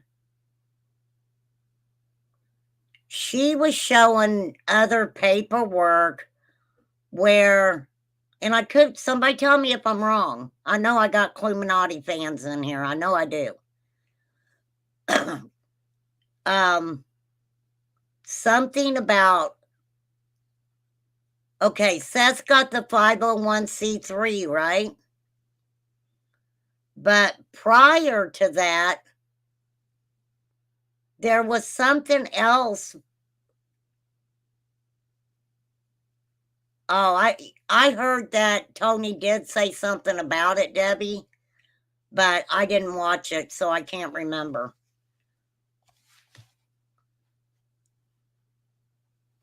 And Flies has been buffering, but when she pops in, I'll see if she can answer.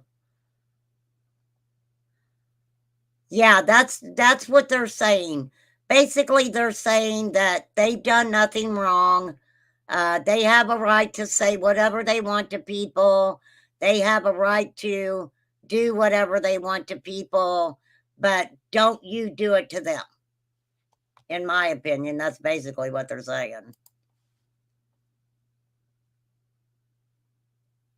But I will pull that up. I'll try to pull that up because Cluminati showed where when Seth lived in California, that there was another, I don't know if it was a 501c3 or what, that he had started for DV or something. I could be wrong because, like I said, I just caught it for just a second. Clue's got it over on her channel, but I'll have to go over and find it. All right, let's see who's next in. And I'm also going to talk about the text that Fly sent me. It's really interesting. Not yet, though. Let's see who's next in the Quentin Simon trial. This is Leilani Simon, day 8. Georgia versus Leilani Simon. Quentin Simon, her young son, found in a landfill. Or had any done any research? No. Okay, all right. That poor judge. Her mind is mush. Yes, sir. All right, let's see who this young lady is. All right, good afternoon. Good afternoon. Doctor, will you tell the jury who you are and where you work, please? Absolutely. My name is Laura, Lora, Darrisaw, Darrisaw. I work for the Georgia Bureau of Investigation, the GBI. And what do you do at the GBI? I'm a medical examiner at the GBI. Here we go, medical examiner. A little bit about your background, your education, your training to be a medical examiner. Yes, ma'am. I received my Bachelor of Science degree in Electrical Engineering from Marquette University in Milwaukee, Wisconsin. I then received my medical doctorate degree from the Medical College of Wisconsin. Following that, I did 4 years of residency training in pathology at the hospitals of the Medical College of Wisconsin, which trained me to be a The foundation is under the same name. And then I did specialty training in pediatric pathology at Baylor College of Medicine in Houston, Texas. And that was a 2-year fellowship. And then I did 1 year of specialty training in forensic pathology, and that was at the GBI through the Medical College of Georgia.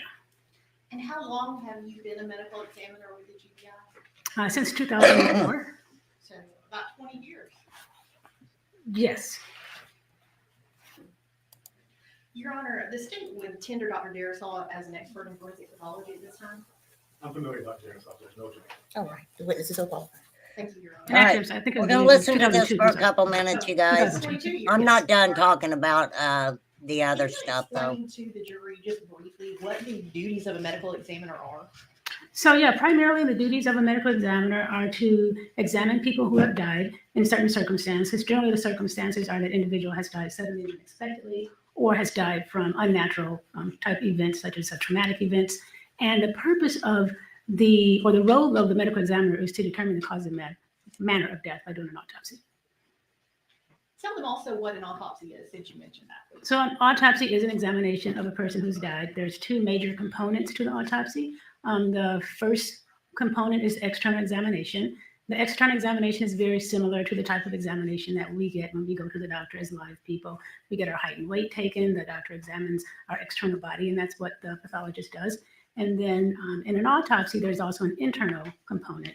And with the internal examination, the body is cut in such a manner as to remove the organs that are in the body cavities to evaluate those organs. And then, like I said, the purpose of doing the external and internal is to determine the cause of death and then a manner of death. Okay. And when you do an autopsy, what sort of clues are you looking for that can tell you the cause and manner of death? I realize that's a long list, but could you just give us some examples? Yeah, sure. Briefly, so to even begin an autopsy, we begin with information about the death, the circumstances of the death. And that is the same as when we go to the doctor. We have to tell the doctor why we're there. We have certain symptoms. There's a reason for us to be there. And that's the same with an autopsy. There's always some degree of information of the circumstances of the individual's death that we have to start with. Some of those circumstances are obvious in terms of the cause of death. We know that a person has gotten shot, and so it's kind of obvious that they died of potentially a gunshot wound. And in that instance, the autopsy documents the wounds, provides vital information for court purposes in terms of getting the bullet, for instance. In some instances, a person may die in bed, and we get information from family members about their history, and then that may give us clues as to why they died. So we always have to start with some pieces of information concerning the circumstances of their death.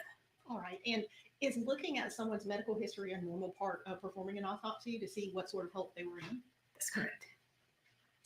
Moving to this specific case involving 20-month-old Quentin Simon, after remains were found in this case, do you recall being consulted by members of the district attorney's office? Yes, I do. Okay. And did they come and meet with you and show you photographs of what there was That's as far as correct. remains? Yes. Okay. And then are you aware that those remains went to the FBI? Yes, ma'am. To a forensic anthropologist? That's correct. Okay. After the FBI was done, were the remains sent to your office? Yes, following the FBI examination of the skeletal remains of this child, I did receive those skeletal remains, and my examination was limited because the FBI was primarily involved. as Trigger warning, anthropologists, y'all. and I'm not an anthropologist. Thank So you, my Debbie. involvement in terms of evaluating the skeletal remains was inventorying the bones that we received. Now, in a situation where the remains are primarily bones, would you be able to perform an autopsy? No, not in the sense of obviously what I've just described to you as a complete autopsy on an individual who, let's say, is an intact body. So when there's only bones, there's going to be very limited ability to be able to provide enough information to say how a person has died. And so is it normal in the situation where the remains are basically bones for a forensic anthropologist to be consulted? Yes. I would like to talk to you about one specific potential cause of death, and that is what is commonly known as sudden infant death syndrome, or SIDS, as people here call it. What is the medical term for that? So SIDS is sudden infant death syndrome. That's the acronym for SIDS. And SIDS is actually a definition of a death. It's not anything that one finds in a child. So it's a very strict definition. SIDS is defined as a death in a child who's 1 year old or less, whereby the autopsy doesn't identify any specific cause of death. The autopsy doesn't identify an infectious disease process or trauma. So we call these negative autopsies. And so the autopsy is negative. In addition to that, the definition of SIDS also requires that the investigative information doesn't reveal any suspicious circumstances surrounding the death, or the investigation doesn't reveal any, for instance, in a sleep environment, not an unsafe sleep environment that may cause a child to asphyxiate or suffocate. So it's very strictly defined as being a negative autopsy in a certain age, 1 year old or less, and no suspicious circumstances. Okay. So a 20-month-old child would be too old to fall under the definition of SIDS. That's correct. Give me just one minute. That's interesting. Wow.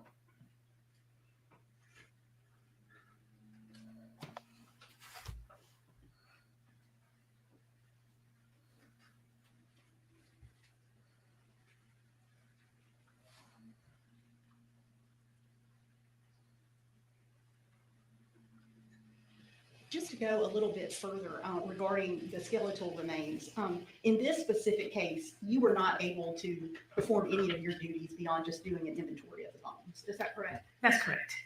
Okay. And in this case, So she it wasn't couldn't do just much. remains found lying out somewhere. They had actually been in a landfill and had damage done to the bones. Correct. Subjected to. And like I said, I recommend if you're interested in the decomposition process, go back to Court TV, and I think it was day 6.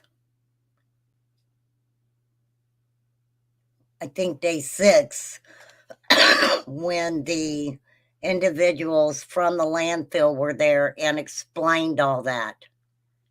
I just didn't play it because I didn't think you guys would be interested, but I can play it if anybody is interested that don't want to do it themselves. To environmental damage as a result of being in the landfill. No, who was it, Debbie? What trial was it?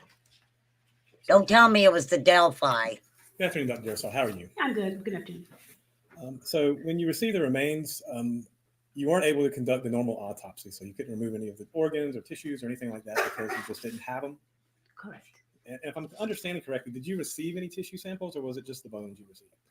So in the inventory, everything came to us from the GBI, packaged in bags and multiple bags. Mostly everything was bones. There was small material that could not be definitively identified as organs or skin, but there was some degree of what we would identify as soft tissue. So there was some soft tissue then? Yes. Okay. And did you perform any testing or anything on that? I did not know. Were you asked to? No, sir. Okay. And I was just curious. You said that, of course, in this particular case, when you say you perform an external examination, I assume that means you would look at the body in its normal state in a normal autopsy, correct? In a normal autopsy, yes. Right. And that wasn't possible here, right? That's correct. Okay. And same thing with the internal examination. Again, you'd see a normal body and you would be able to look, not trying to be graphic, but you'd split the ribs and the cranium and be able to pull the organs and tissues out as needed, correct? Yes, we make the routine cuts to gain access to the organs in the body. And again, you weren't able to do that here. Correct. But you also mentioned the other thing a minute ago to Ms. Parker, that you were told the circumstances surrounding the death. I'm curious, were you given any of the circumstances surrounding the death, or were you just given the bones and the tissue sample? No, I knew the circumstances surrounding the death. Our office was initially informed. And you didn't tell me to stop and show it again, Debbie? That the child had been missing for a period of time, and then the skeletal remains had been, or some of them, the whole body was never recovered. Skeletal remains had been retrieved. I got the bones to look at. Basically, my looking at them was limited, and that was in March of 2023. Okay. And you mentioned one thing, Ms. Parker, too, was talking about asphyxia or suffocation. We understand 20 months old is a bit old for SID, correct? Correct. But it's not too old to asphyxiate, correct? It depends on, asphyxia is a very broad term. So asphyxia can be choking on a foreign object, for instance, either a food object or a toy or something like that, or a child can be intentionally suffocated. So asphyxia is broad, and a 20-month-old is not too old for then let's break that it down. in the broad sense. Then let's break that down. What's the definition of asphyxia, so we can start there? Then? Asphyxia basically means a lack of oxygen for a variety of different reasons. You may not get oxygen because of a certain position you're in, where your nose and mouth are obstructed. You may not be able to get oxygen because something is obstructing your airway. You choke on a piece of food or something like that. So it's very broad, meaning a lack of oxygen to your brain. Basically just means a lack of oxygen. Correct. It can be because you're choking. It can be because something lodged in your throat. It can be because somebody's strangling you. It can be for any of those reasons, but that's all asphyxia means, correct? Yes, sir. Okay. So, and would it be, do you think it would be important for you to know that, and you said the other thing you investigate when you're talking to Ms. Parker was about the sleeping area. Would that be something you would need to know for a 20-month-old death? Not less important in a 20-month-old, because a 20-month-old is able to turn around in bed and move around. They're not as immobile in a sleeping environment as a younger infant. And let's talk about that. At 20 months old, what You is saw the it normal somewhere 20-month-old else. Well, capability? you're not supposed to tell me that. Generally 20 months old, they're obviously they're able to roll around Thanks, in bed and turn from Debbie. side to side and lift their head. So those are things that they can do. Okay, so they're ambulatory. They can That move is and so they have their funny. own mind about things, correct? Correct. So in this particular case, would it have been relevant to you to know that there was vomit in the playpen where the child was sleeping?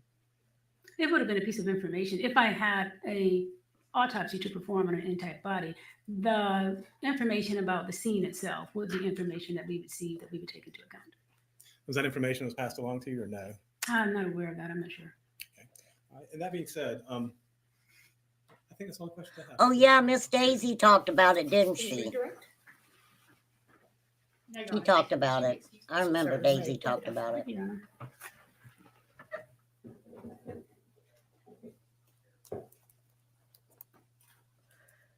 Not that I care. I just miss somebody picking their nose and flipping their burger in the courtroom. I'd love to see that. You got a thing for snot, Debbie, and burgers. You do. Is it like a OCD thing? You don't like snot and boogers?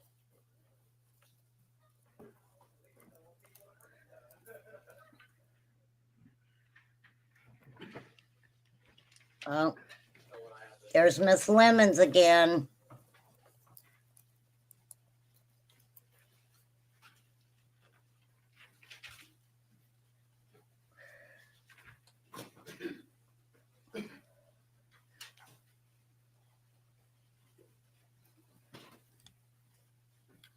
I think when we left off with our last fact witnesses, before we moved into the expert witnesses, where we were at is that the team had found Quentin, right? Yes, And that was what day? that was on November 18th. In the days following November 18th, was the defendant interviewed one final time? Yes, she was. Before we get to that, I want to ask you kind of a few miscellaneous questions about two things. Sure. Okay. The first is a question about venue, and I may have hit this, but I just want to make sure. Have you reviewed the indictment in this case? Yes, I have. Have you seen that it alleges a number of false statements on a number of different dates? Yes, it does. Are you aware of all those statements and where they were made? Yes. And were they all made in Jack County? Yes, they were. That's for every false statement charged in the indictment. Correct, yes. There has been an exhibit admitted into evidence as State's Exhibit 62, Circle K footage. Yes, sir. And which one of the two trips that night would that footage have been from, the first or the second? It's her first trip that night. Now, have you reviewed that footage? Yes, I have. And is it fair to say that it includes a bunch of different camera angles? Yes. Is there a camera angle in which you can tell exactly what it is that she purchases? Yes, there is. And how is it that you can see exactly what it is that she purchases? Hey, Island Girl. So it faces, the camera angle faces the register as well as what is being run up by the cashier. So you're actually seeing the receipt as it's actively being run up. I'd like to display for you the portion of State's Exhibit 63 that I think you're talking about. So what I've done here is I've opened up the player that includes all this footage, and it's a whole bunch of camera angles, right? Yes, it is. In here, we've picked the register camera that you're talking about and made it full screen, correct? Yes. Okay. It's okay, Island Girl. Sort of an overhead You know view of I'm all over the register place that anyway. Pays that? Correct. Okay. Can you tell us where on the screen we can see what it is that she purchases? And you can Yes. step down to do that. Yep. So on the left, Walk us through it line by line, please. on the left side of the screen, you see like an itemized list of what's occurring with the register, as well as a quantity. So our targets are right here. We have a Natural Light 25-ounce can. The quantity's changed to 2 cans. And then we have the Cigarillos green, quantity changed to 2. And then, the driver's license scanned, and that's the transaction for Leilani's purchase that night. Can you tell us where we are in the timestamp here? So the timestamp that we're paused at right now is 10:29 p.m. on the 4th of October. And I'm gonna hit play from here. We'll just watch the transaction, okay? So were the beers for Danny? Because it was only 10:29, remember?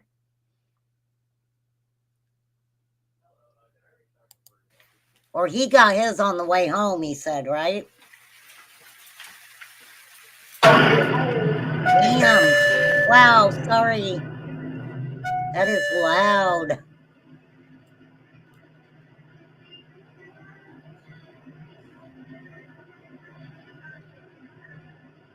Is it moving?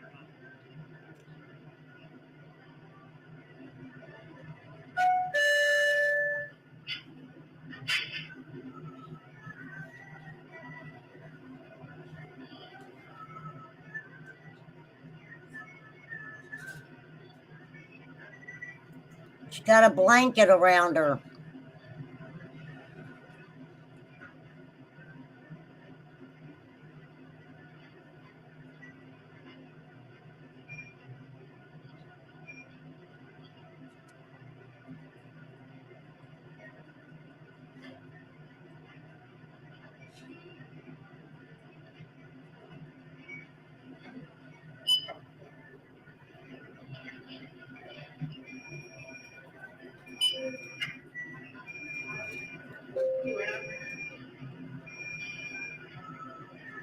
you hear what she said? I believe she asked for Rellos or cigarettos.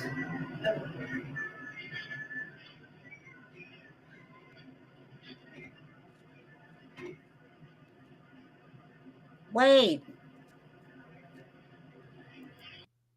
Didn't she ask her brother? Didn't she ask her brother to stop and get some, and he said that he had some of the short ones? Weren't there texts that said that? Huh.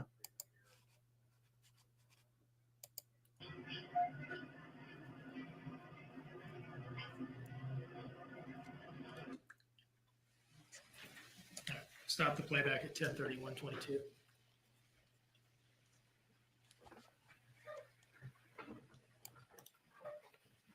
Now, moving on to another miscellaneous item.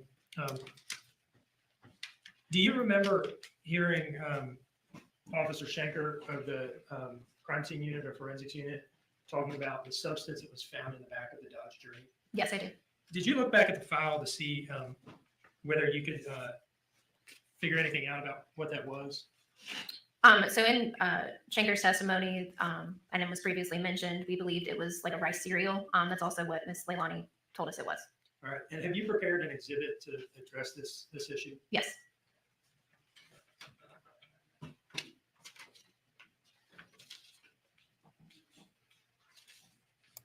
Why do you need an exhibit if you all agreed it was rice cereal?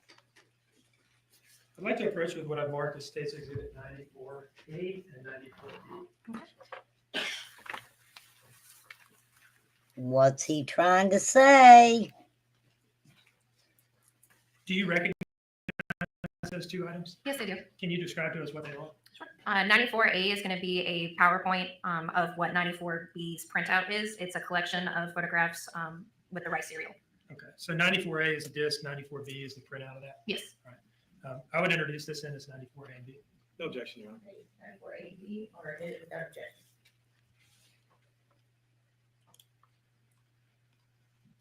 Well, we might get to see this.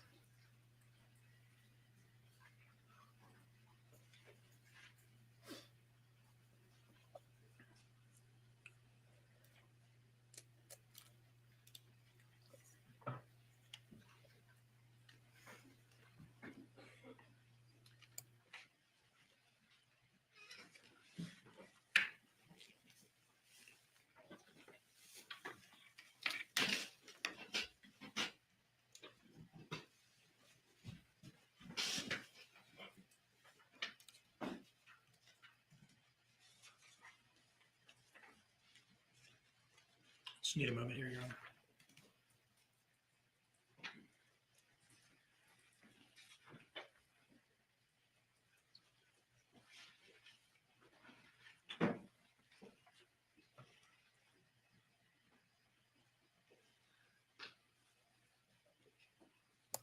All right, I'm gonna fast forward this a little bit quicker.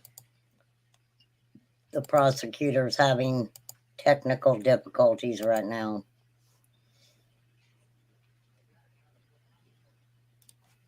Let me see who we got next. Where's she at here? Oh my goodness, they're gonna call her out. I think I've got this working right now. And I'm trying hard not to have to ask for a recess here. Okay. What is this first slide here, Joe? So this is a photograph of the back of the Dodge Journey that was taken on 10/6, and it's kind of just displaying the rice cereal in the back of the vehicle. That's a lot of rice cereal. And widely distributed. Yes, it is everywhere. Moving to the next slide. That's a What is lot of this? rice cereal. This is just a short clip of the interview that we conducted on 10/5, where she's explaining what that is in the back of her vehicle. No, just to make sure we're clear here, the date stamp. And the Hopefully we can hear it a little bit better today. I'm not trying to catch you. I just don't want anybody to be confused. Yeah, it's the 10/5 interview, but it's early in the morning on 10/6, so technically it's the next day. Almost 5 minutes after midnight. Yes.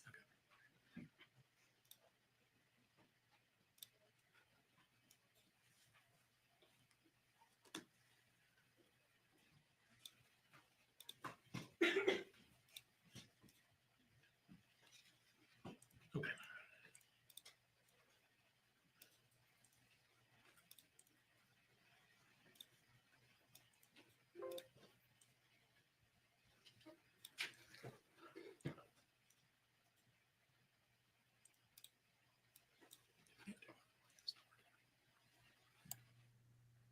Okay. I don't know what she said.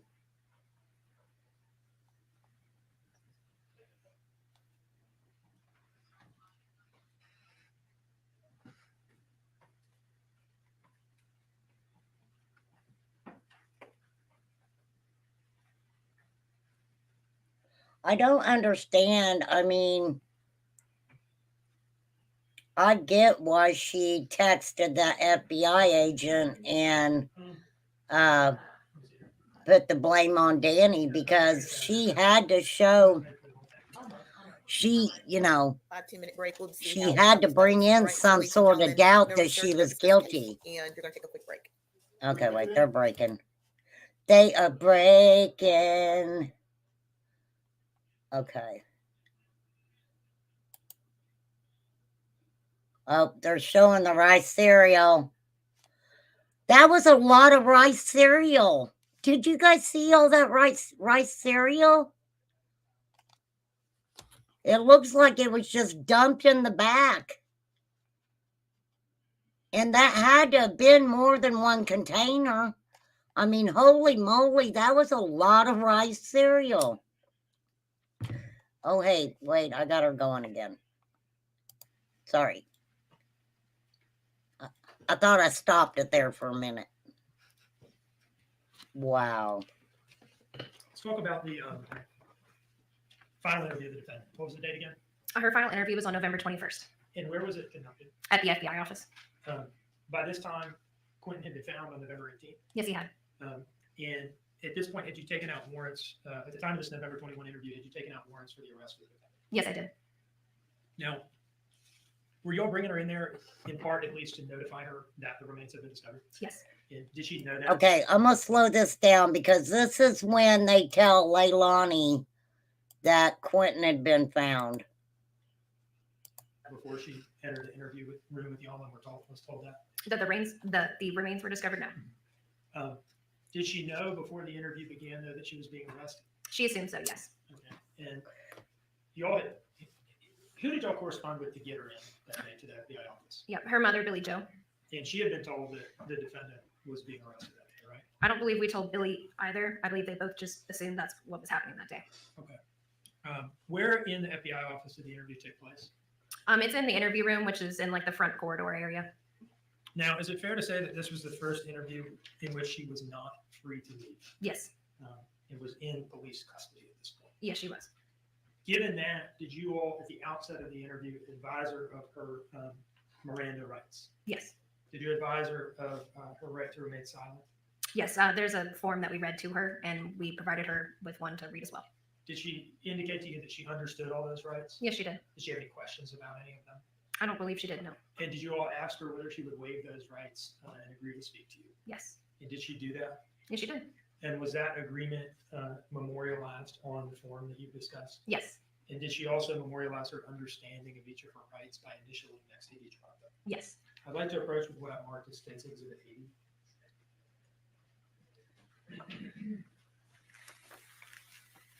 Do you recognize that document? Yes, I do.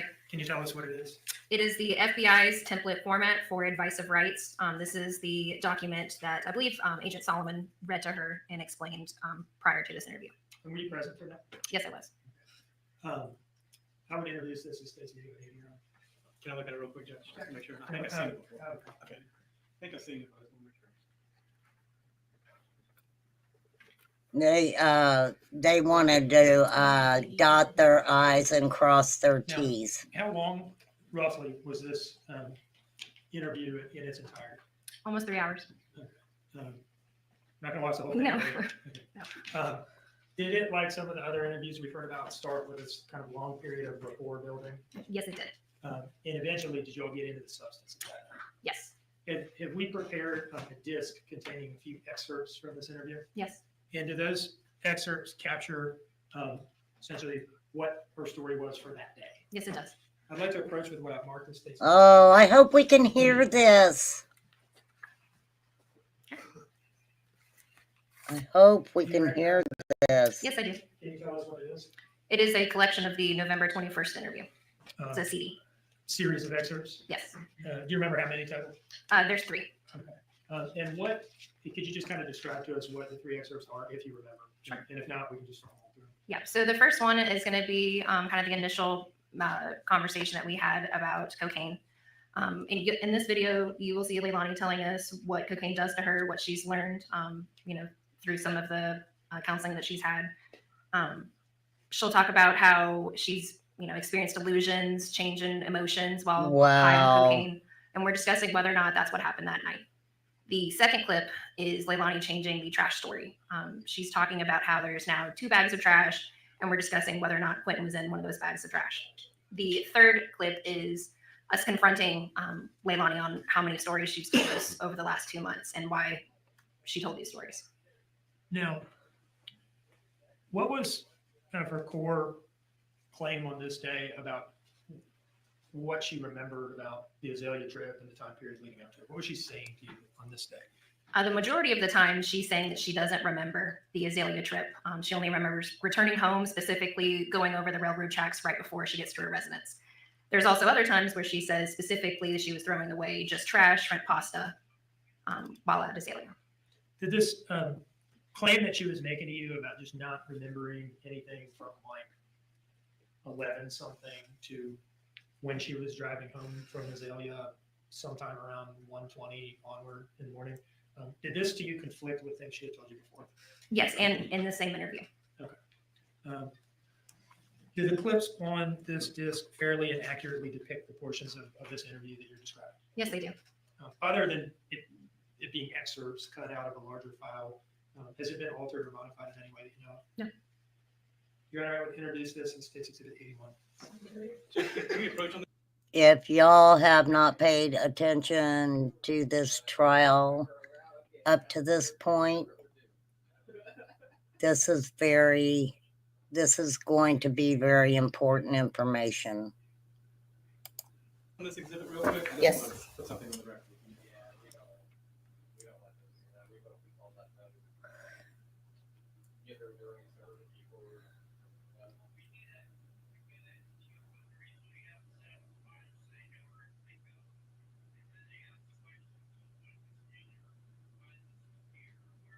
I'm just looking at her, you guys.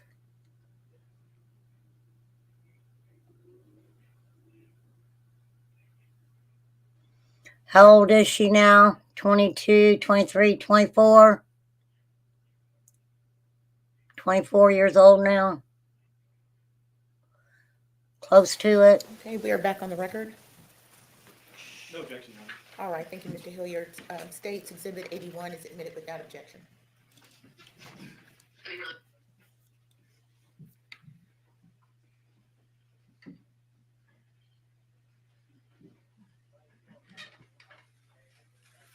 Before I hit play, where are you in here? I'm right next to Agent Solomon, to her right, but I am off camera. Occasionally you'll see my arm, but majority of the time I'm off camera. This is the first file on the disc. It is 20 minutes and 1 second in length, and I'll play that now. 20 minutes, you guys. I know wondering versus intelligence feels. So how does the equivalent of that? If you had your normal, what does it feel like when you tripled your normal? Honestly, time goes by quickly. You know what I mean?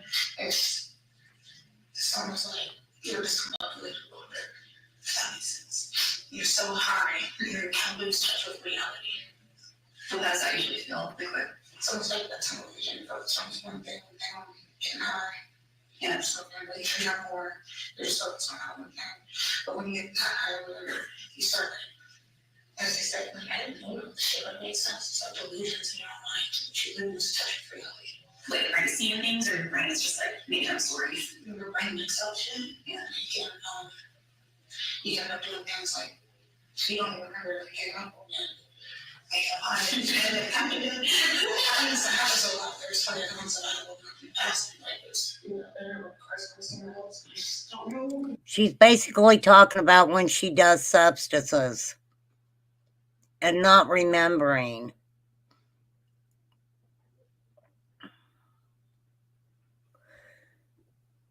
Yeah, Sid's is really sad, Birdie. So she's talking about doing substances to the point where she doesn't even remember what she's doing. It's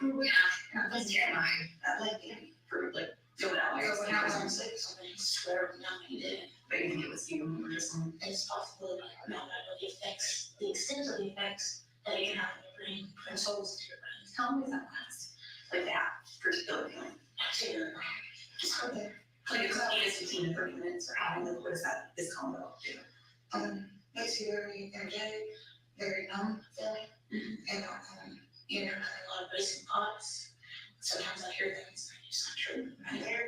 Sometimes you see things that's not there. But there are times that I don't hate, like shadow people. You know, there's times that they're like for days on end. I'm not sure if I'm a kid. Me too, as a kid. And honestly, I even tell you what the shit I said. However, I can even tell you how the shit I said. You know, there are those times. It's like, it's all a mixture of things. So I can't tell you what was going on. Will it come back later? Or is it just like, it's almost like you're playing out the dream. You might get bits and pieces here and there, but you never get the whole thing at the time. So it's not like a dream where you work at home. Yeah, you get bits and pieces in there, but you never get the full. Because you're not sometimes like you did this and I'm like, no, I didn't. Yeah. Something happened when you get so high. So it's like you just don't know. It's almost like the light is on. Mm-hmm. You know, you're not out of it. Yeah. Wow. So like in hindsight, how do you think that's what happened? There's a possibility. So I was still crying because somebody mentioned that somebody gets so high that their brain kind of shuts down. Yeah. Yeah. Because I went to class and said, I just started crying and she was like, what's wrong? I was just like, I just don't know what to think anymore. And the metric is still what things that I was even before it was happening. Yeah. Yeah. I mean, it sounds like at least by like 1:30, you were pretty, at least learning to drive safely, you know, and all that. So it couldn't have been for very long if you did consider it like that, right? They say the jury is supposed to up to an hour to 2 hours. Remember, she went to rehab for a really, really short period of time. So she's talking also about what she's learned in rehab. But she basically said that she would get to the point where the lights were on, but nobody was home. And if she was in that condition at 1:30 in the morning, driving around, I don't know. I don't know how that works out. You can move and function like you're home. You can move your head home, but you're not. Yeah. Yeah. So by the time you get in, you kind of come out, your memory is getting clearer, and you know, remember talking and you know, operating car and going to different places. It's kind of click back in. And then make sure to make sense of everything.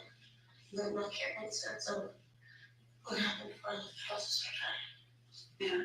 That makes sense. No, I don't know exactly what happened. Do you remember driving? I remember getting back. I remember getting back home.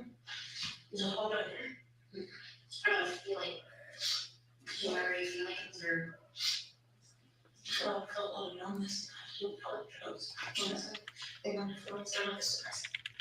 Feelings, you know, just everything, your body, your general, your lips, your nose, just everything is soft. After that one, somebody put their head in the sweat. You would have later, just understand. Everything I know is the same thing. Leilani, Shane and I have been here with you from the start. I think you know that. Her and I have basically been attached to your family, and I think both of us have an emotional connection to what happened. And everyone right here wants to know. You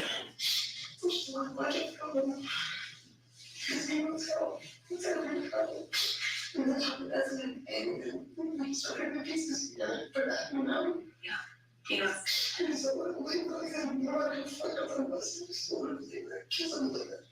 things happen. None of us are in that position, none of us are now. But the best way we can move forward is finding out that.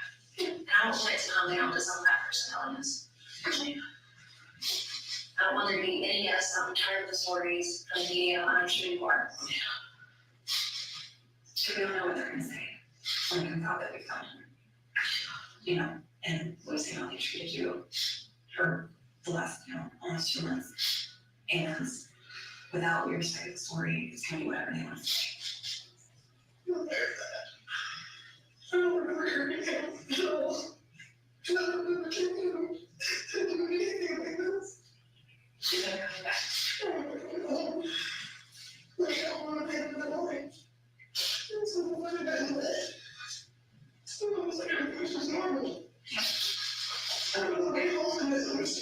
in the car.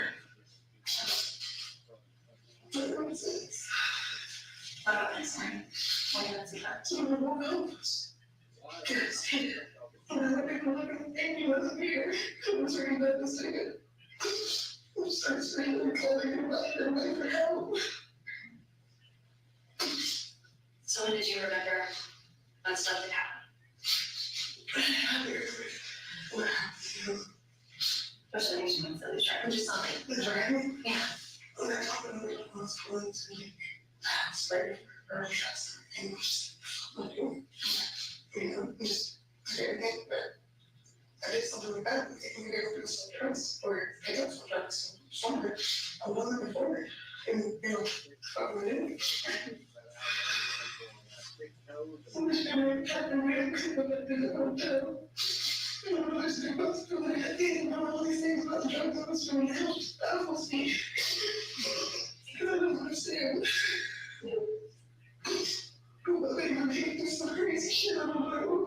I mean, when you talked about like the limits and things like that, or just Francie's mind, is there something that things that you're not supposed to be, or like didn't make some attention, is there something that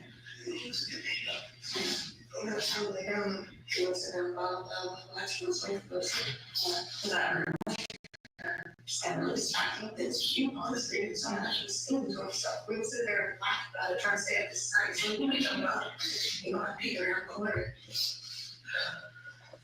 I have two cats and I'm barely taking care of them. I can't imagine 3 children and the stress and everything that happened. Yes, it's so I love him so much. Because there's sometimes people who try to listen to other girls in the books. I know that she's hard to understand because she's so emotional, but what do you guys see these FBI agents doing right now? What do you see them doing? What's her body language towards Leilani? That's the question. If anybody's paying attention.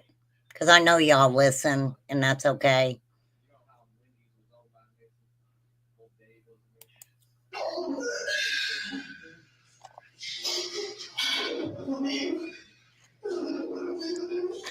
It's hard in terms of, things that the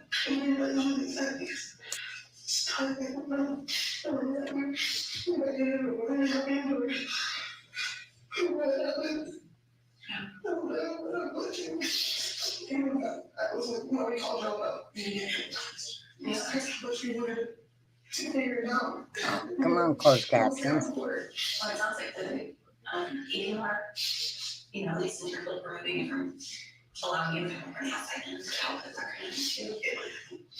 Just kind of curious. So you woke up that morning, I was thinking obviously, and remember, coming back from the event. When did things kind of click in that, with the order challenge, the whole and all that?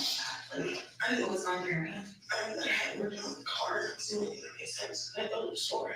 And the whole person over there only has what I was this. So I was the only thing that made sense. That's why I don't know. So when she's like, one person and another, except to do more base to work with. But I don't think I saw that. So I don't know. I don't know if I saw them there. Really, we're really trying to start on some road, trying to just not back in. Do you remember going into something? Like a turn or anything? Hearing anything? Because he gave us very detailed story about something about every 60 emotional. I remember that's what it was. And I was like, how many must be? Or something, Yeah. Which doesn't make sense. I don't know,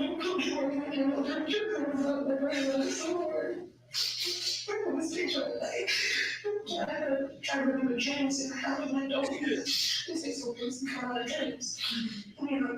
This is totally your dreams. You remember James and you like that, you don't understand it.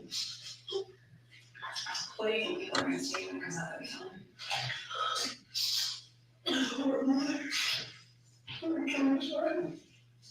God knows exactly what I'm saying. What can you see that? There's no intention of it. It's not that I was planned out. It's not like I wanted to. Do you think that you may have? But you know, it's not playing out. And he said you worked really hard for us, month and a half to get clean and recognize safe coping mechanisms and that kind of thing.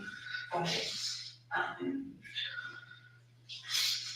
a lot of times the wrong things line up and something happens and you remember leaving the dumpster, which is exactly how we were going. We found him exactly in the middle of where we were looking, based on what you told us about coming to Grizzly and stopping in the dumpster. We went with, it was, so knowing all of that, knowing you're in a state and something happens and you try to fix it right away. And I think in some ways tried to make it go away like it wasn't real. And then you woke up and realized it was real. But I mean, we know that that's what happened, and so maybe something you're gonna have to come on with. And we know that people have been very cruel, in the YouTuber culture and all that I had never experienced or seen in person, anything like that. That there are many from stories now. And so I really hope that you take a second to just kind of think about what you know your story to be, for yourself. I am going to rewind that and slow it down. Because listen to what she says. And you guys know I'm not a good rewinder. I always mess it up. If you can make it out and closed caption is on. Get clean and recognize safe coping mechanisms and that kind of thing.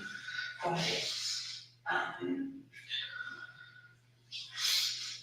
a lot of times the wrong things line up and something happens and you remember leaving the dumpster, which is exactly how we were going. We found him exactly in the middle of where we were looking, based on what you told us about coming to Grizzly and stopping at the dumpster. We went with, because it was, so knowing all of that, knowing you're in a state and something happens and you try to fix it right away. And I think in some ways tried to make it go away like it wasn't real. And you woke up and realized it was real. But I mean, we know that that's what happened, and so maybe something you're gonna have to come on with. And we know that people have been very cruel, in the YouTuber culture and all that I had never experienced or seen. She is saying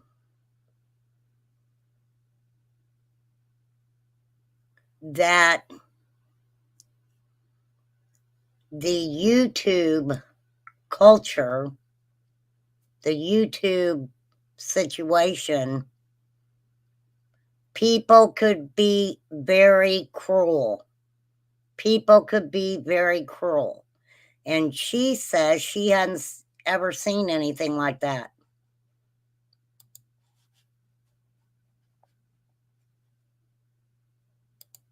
I've never seen anything like that. There are many from stories now.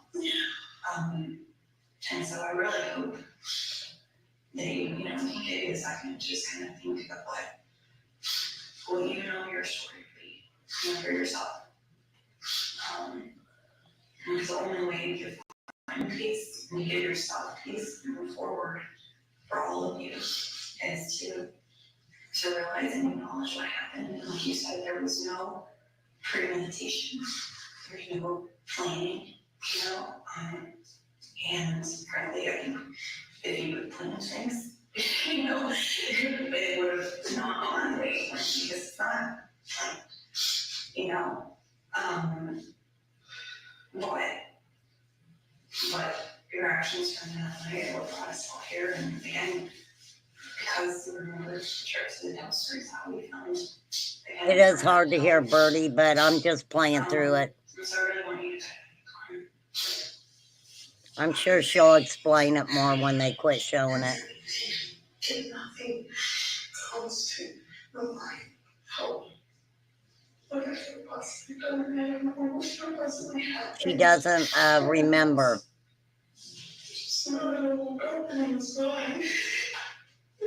Oh, good question, Debbie. I bet it is.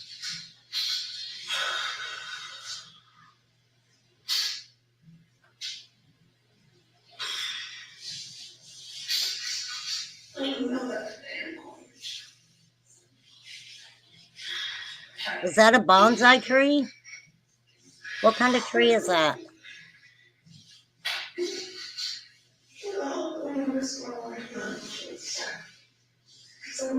No, that's not bonsai. What is that called? Bamboo?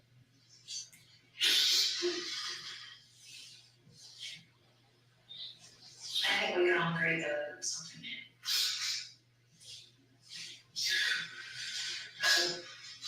We can figure out what happened. There's a lot of reasons for people right now. We're dollar signs on it.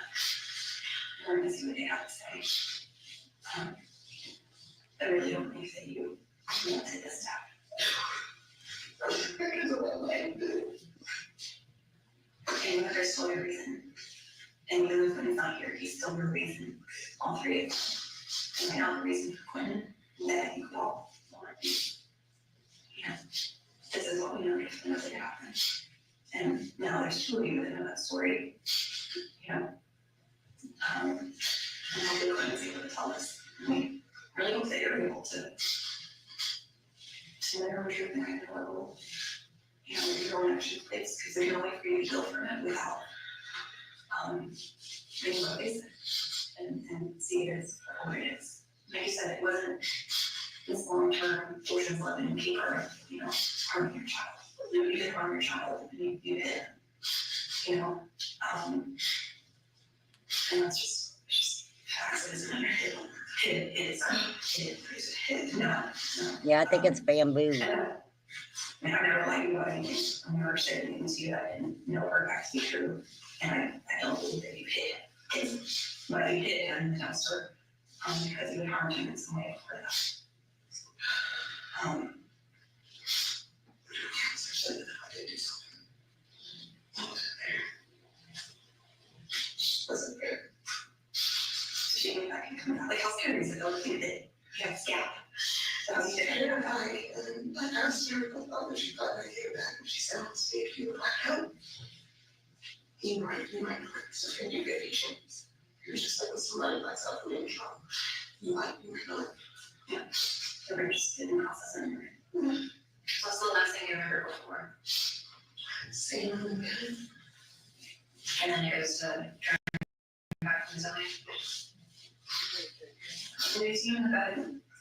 Right when you got home or something, like you came in that line and you saw him. Yeah, he's like, so that was like the 10 something, 10:40. So the right home for that right trip.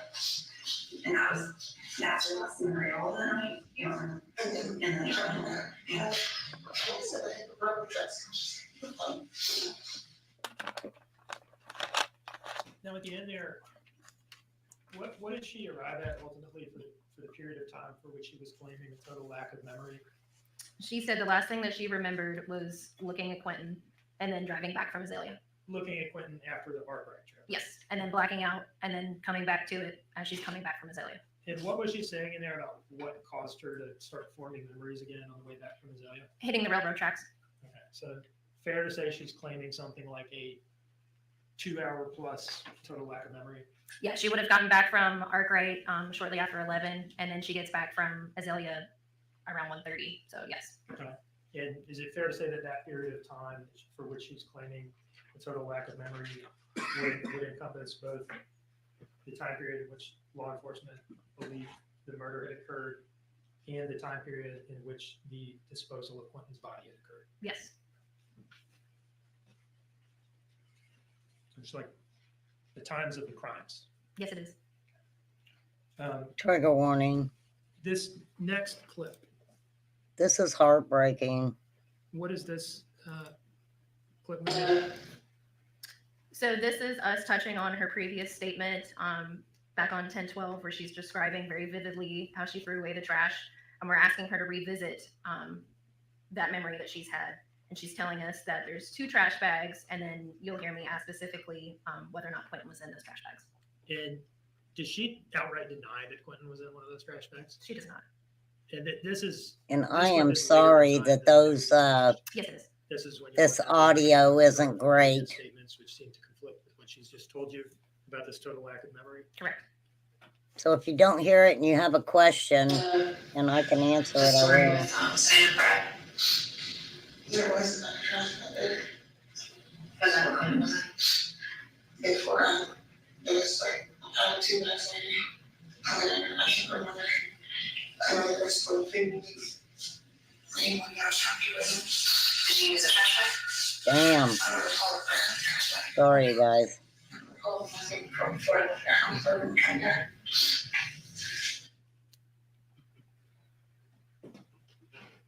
Did we ever, you? No she questioner said about there was it. a trash bag in there, right? Yes. And then you said, is that what Quentin was in? Is that Yes. right? And at that point, did she say, well, there were 2 trash bags? Yes. And did we hear you ask her, did you use a trash bag? Yes, I did. And by that, did you mean, did you use a trash bag to dispose of Quentin's body? Yes. And was her answer to that, I don't remember grabbing a trash bag? That was her answer. In other words, she didn't say, well, hold on, I didn't dispose of his body. She did not say that.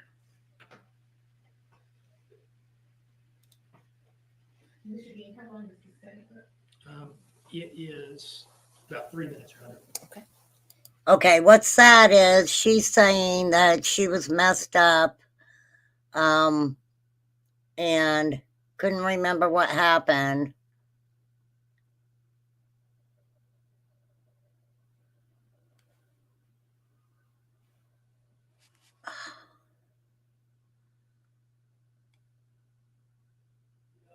There's so much here.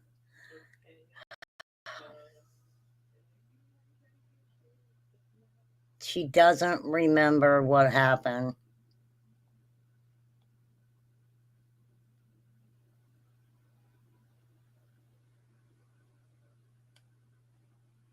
What did she do to him?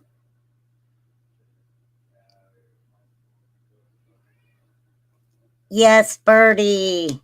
You get an A in class, girl. Yes, they were comforting her.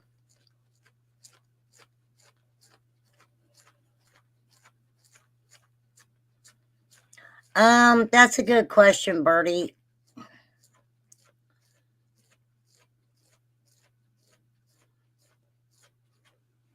Okay.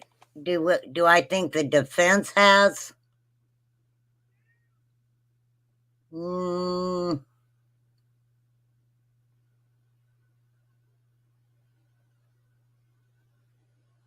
I don't know.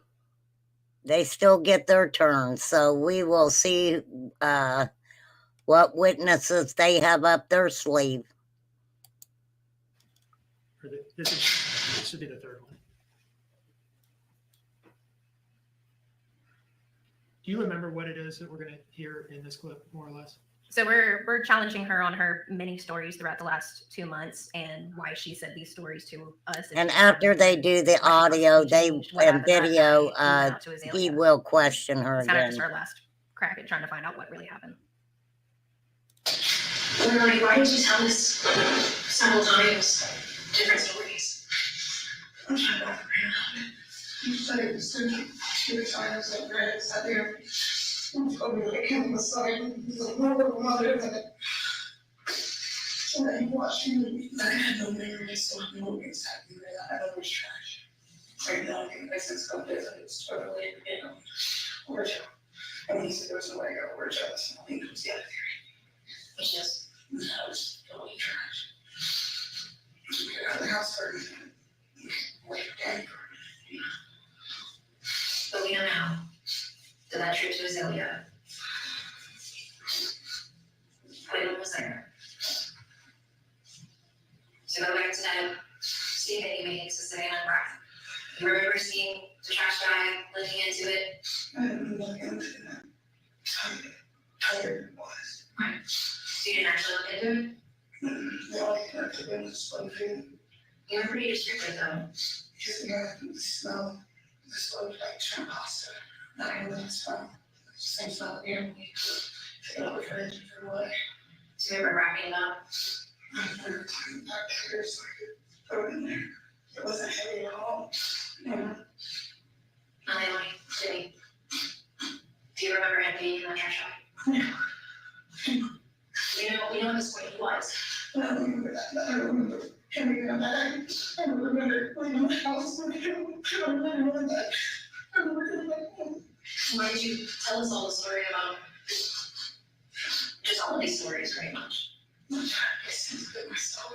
He was the one that was the one saying, I saw you in trash and throw it away. Let me show you something. It's gonna help, but what? Nothing's asking right now. This is a very small fraction of the mountain. What that looks like at home is trash. And everything's so fucking made out is trash. You see how little those people are. Do you think that we could have found him if we didn't know that you put him in the dumpster and we knew exactly where that dumpster went? Yeah. Did you hear her say the word theory at some point in there? That's what she refers to it, yes. What was the theory thing? What was she saying? She's saying that every time that she lied to us was her sharing her latest theory.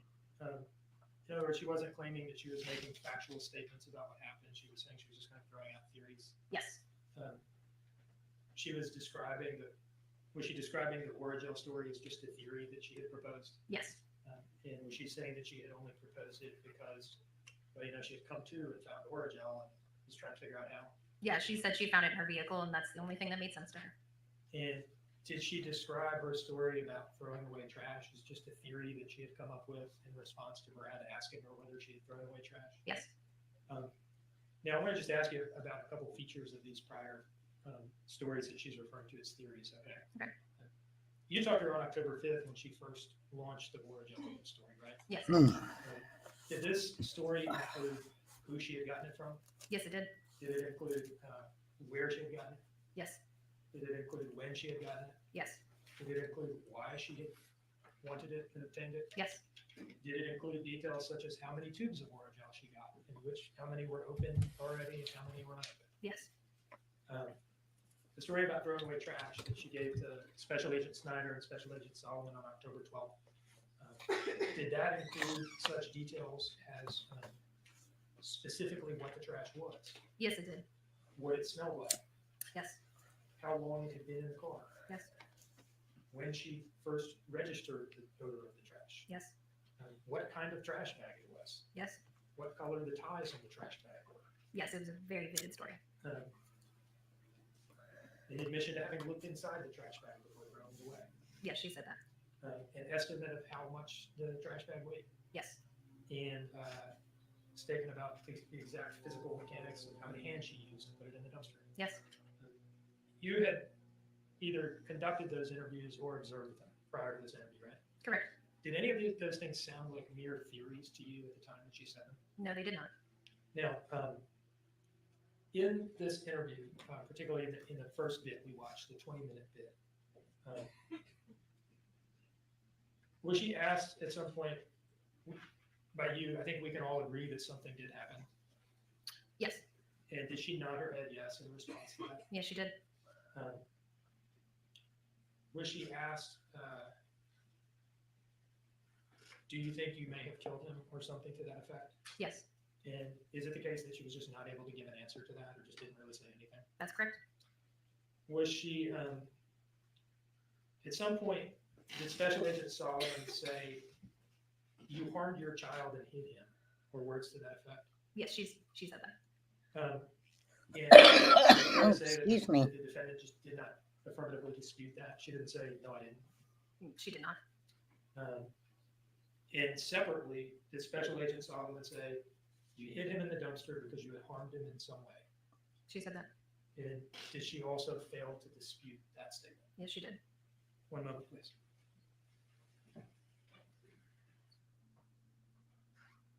But I think the defense is going to say she said she didn't remember anything.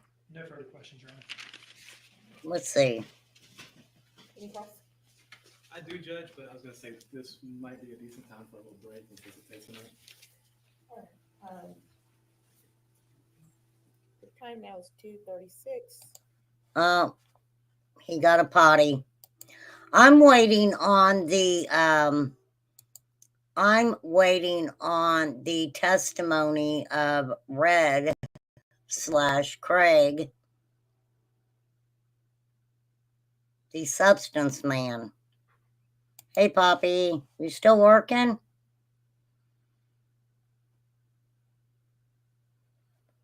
All right, let's see if they're back. Yeah, they're back. Okay.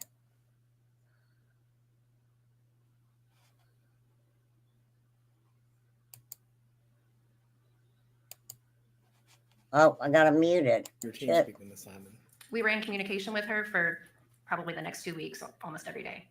every day. When you say ran communication, I guess that means phone calls. Yes, sir. And when was the next, I guess, in-person interview? October 8th, How long was that one? almost 2 hours. And that was at TCPD as well? No, that was at the FBI office. And one second, I'm running out of room here quickly. And when was the next one after that? October 12th. And how long was that one and where was that?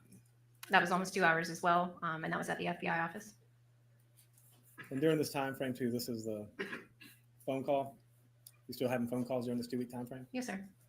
So it's 13 hours on the 5th, 2 hours on the 8th, 2 hours on the 12th. When exactly was the hotel room, video and audio? What part of it? The actual time they were in the hotel room when y'all were videotaping? The 8th and 9th. That was October 8th to 9th, correct? Yes, sir. And during the same time frame, you were wiretapping Daniel Youngkin's phone from, I think, around the same time, October 8th or 9th, for about 60 days, right? Yes. Intercepting all the phone traffic between him and her? Yes.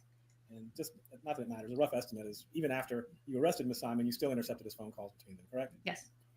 So that was at least, generally speaking, between October 8th, 2022 to December 8th, 2022, correct? Yes. All right, so that's going on at the same time the other interviews are going on, right? Yes. So October 12th, I'm sorry, was the next in-person interview. When was the next interview that your team did with Ms. Simon at that point? After October 12th? October 31st. All right. And how long was that one and where was that? That was at the FBI office, and I believe that one was also probably 2 hours. 2 hours. Okay. And the next one after that? Would be her final interview when she was arrested. And what day was that? That was on November 21st. And that one was how long? 3 hours. And so from October 5th to November 21st, were you still in constant contact with her? The team was. The team was. And by the team, you mean yourself, Agent Solomon, Agent Schneider, and anyone you delegated to do that, correct? Yes. Right.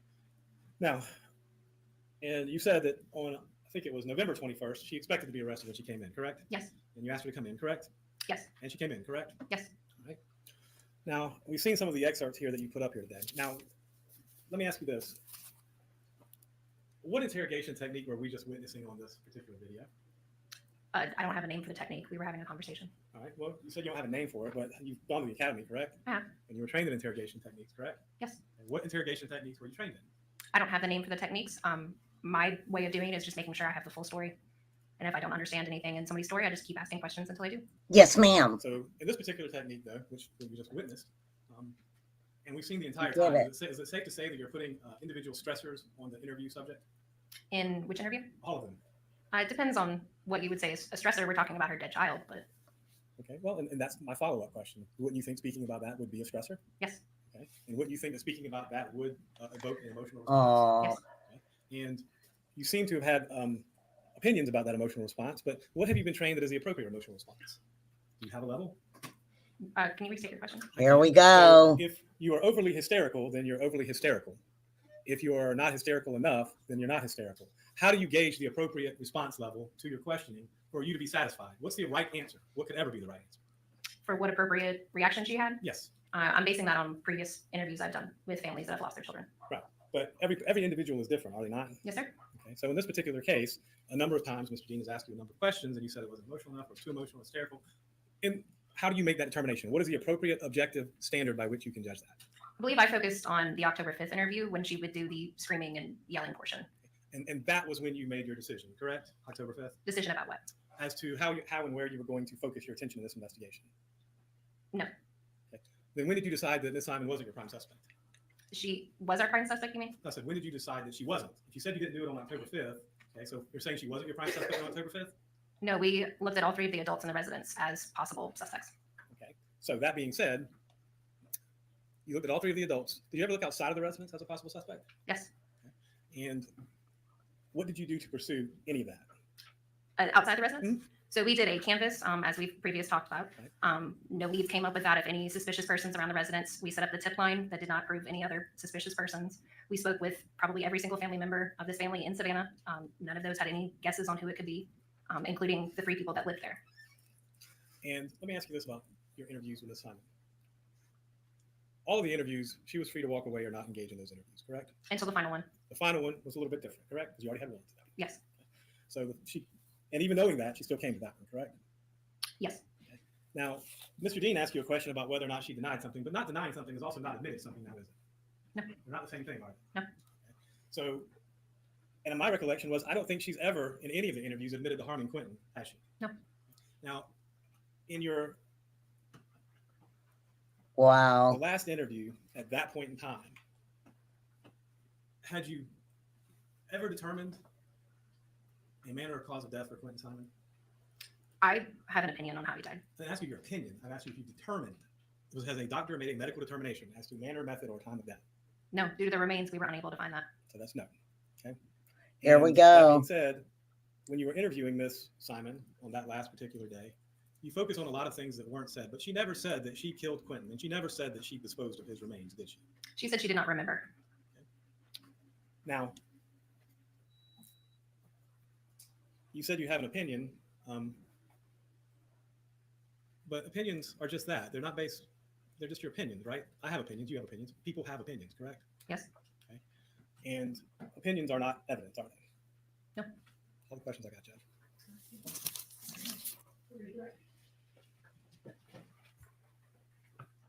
No regret, Jeff. She never admitted to harming Quentin at all. State may call its next witness. All right. We have a moment, please, Your Honor. Your Honor, I would like to have Craig, what's his name? Weston. Mr. Weston. And 3, that allege that Leilani Simon committed malice murder and felony murder of Quentin Simon. The defendant moves for a directed verdict of acquittal. First, there's no direct evidence to support. Snap! I'm The state has rewinding presented that. Theories. You guys ready? Listen to this. Here we go.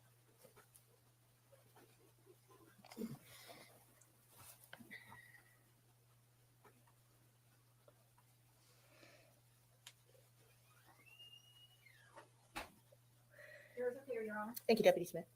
Everyone may have a seat. Okay. Oh my gosh. Our exhibits, and we should have exhibits 1 through 94, and 94 is an A and B in evidence, with the exception of 83. Microphone. Sorry. What I was saying was the state should have exhibits 1 through 94, which is an A and B exhibit in evidence, with the exception of state's exhibit 83. So 1 through 94 A and B, but not 83. Not 83. We just wanted to verify that. Thank you. Thank you. Mr. Clerk? Madam Clerk. Okay, that's what you show is in evidence. Thank you very much, Your Honor. Thank you, Ms. Parker. And then, is there any motion by the state? Here we go. Yes, ma'am. Ms. Purse. Here, let me give Mr. First the microphone, Judge. Just a moment before you begin, Mr. Purse.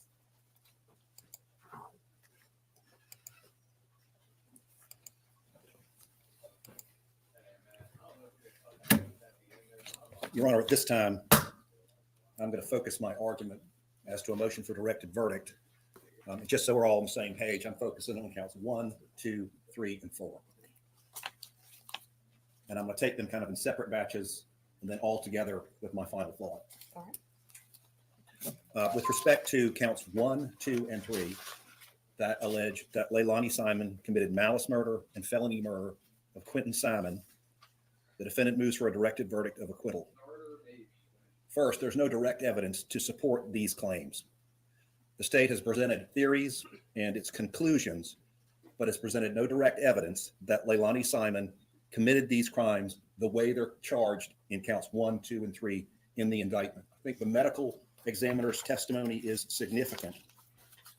She expressed no opinion about the manner of death, the cause of death, the time of death, and even as an expert in her field, couldn't even express an opinion that Quentin Simon died as a result of the commission of these crimes.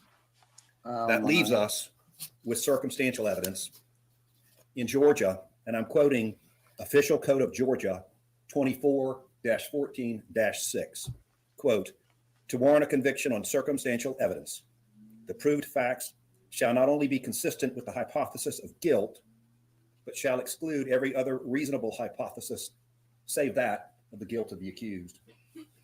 With respect to the circumstantial evidence argument connected to the murder claims, again, the medical examiner testimony is extremely significant because what it presents and what it leaves out raises lots of hypotheses as to what happened to Quentin Simon and does not only establish the guilt of Leilani Simon as alleged in the first 3 counts of this indictment.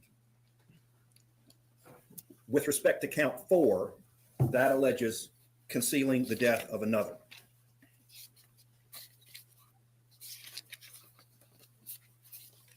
Concealing a death is against the law in accordance with Official Code of Georgia 16-10-31, which provides that a person is guilty of this offense, and I'm paraphrasing the statute, when a person conceals the death of any other person and does so to hinder a discovery of whether or not such person was unlawfully killed. In this instance, the medical examiner's testimony again failed to establish that Quentin Simon's death was the result of any unlawful act. Basically, all 4 counts of this indictment, I should say, is grounded in a bunch of theories and the state's speculation and conclusions. With respect to that, in suggested pattern jury instruction 1.20.20, Georgia law provides that facts and circumstances that merely place upon the defendant a grave suspicion of the crime charged, or that merely raise a suspicion or conjecture of the defendant's guilt, are not sufficient to authorize a conviction of the defendant. At this point, the state's evidence is grounded in speculation and grave suspicion, but not on facts and not on evidence. On behalf of Leilani Simon, we move for a directed verdict of acquittal with respect to counts 1, 2, 3, and 4 of the indictment. Thank you. Thank you, Mr. Purse. All right, Mr. Dean.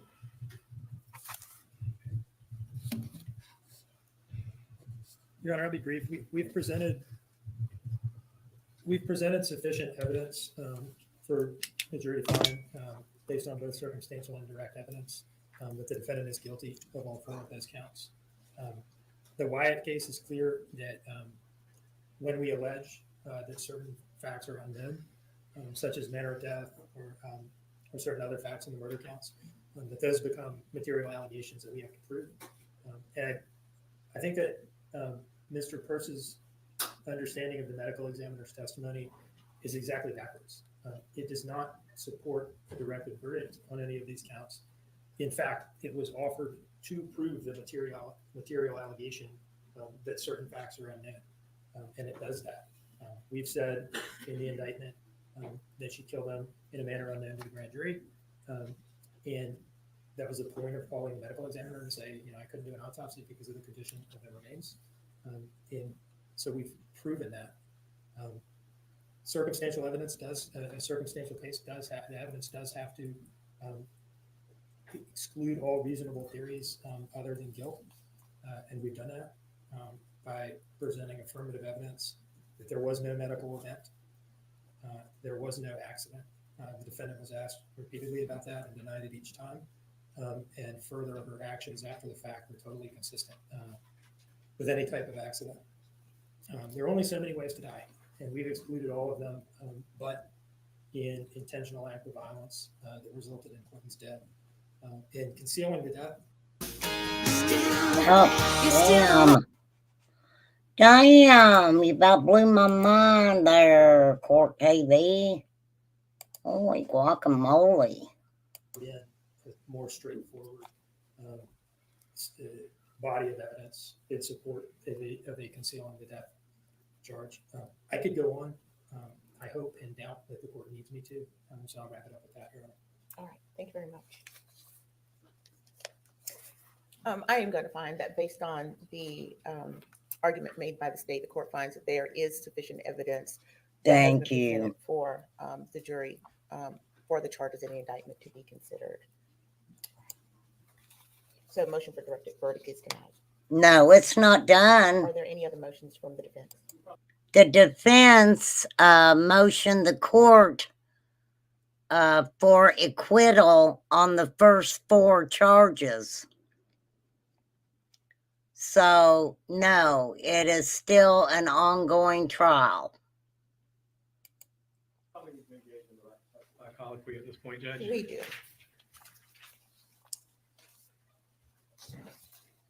I mean, you got to give it to the defense. At least they're putting it out there. Simon to come up to the witness stand. What? Before going to the witness stand, if you'll be sworn. Oh my God. Oh my God. Leilani's taking the stand. I have to go to the bathroom. I'm not turning this on till I get back. You all are going to have to wait for me.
Everybody have a woosah moment, 420, if you need to. Wow. Leilani Simons is taking the stand.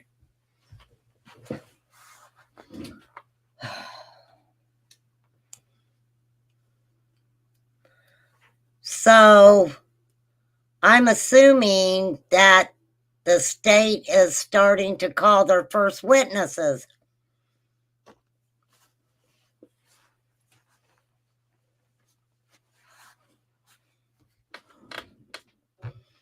All right, here we go, you guys. Are you ready?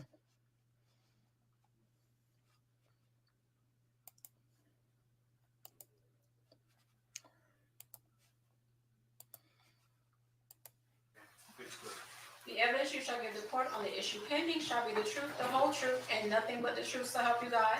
Yes, ma'am. Ms. Simon, just have a seat on the witness stand, please. Wow. Okay. All right. You want me to do it? I'm going to start out with Ms. Simon. Ms. Simon, please state your full name. Leilani Marie Simon. Okay. And you're doing the right thing, just talking to the microphone so the court reporter can get it. I think you've heard me give that instruction a couple of times. Yes, ma'am. All right. Do you understand that you have a right to testify? Yes, ma'am. And that if you want to testify, no one can prevent you from doing so? Yes, ma'am. Do you also understand that no one can make you testify? No one can compel you to testify. Do you understand that as well? Yes, ma'am. And you have the right not to testify if you don't want to. Do you understand that? Yes, ma'am. All right.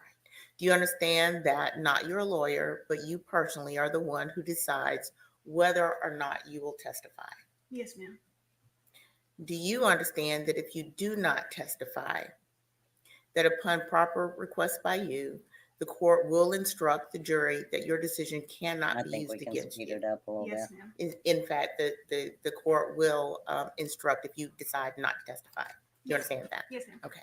Do you understand that if you choose to testify, you will be examined by your counsel and cross-examined by the assistant district attorneys in AUSA?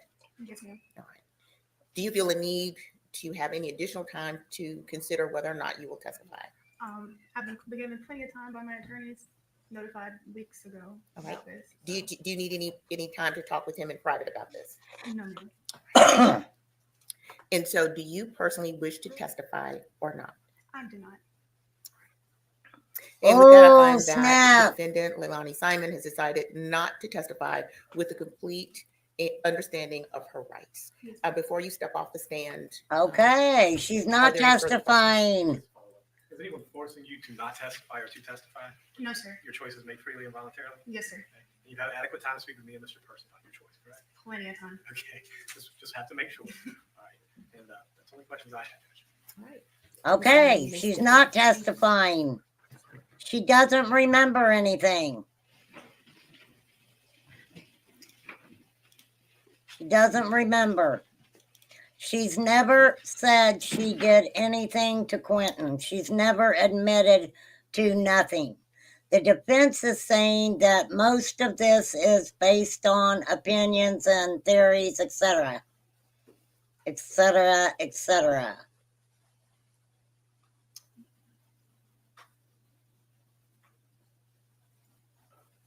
Bring on the Weston boys. Let the record reflect that Mr. Hilliard is taking some time to speak with Ms. Simon in private at the table. If I could just have a couple minutes, I want to go back in the back and explain to her. She had a couple of questions about what happens next. And I probably need a few minutes away from. Well, it's called you're not going to It's about testify. 10 till, I can't tell the time by that clock. It is 3:20. Okay, so let's step off until about 3:30 or so. Okay, we're in recess. Wow. Okay, so we know Leilani's not going to testify. They're going to be off for a few minutes. All right, Leilani basically took the stand to say that she was not going to testify on her own behalf. Wowsy wow. Well, while we're on a break, let me just read something to y'all. And I'm going to read it, okay? This concerns Dwayne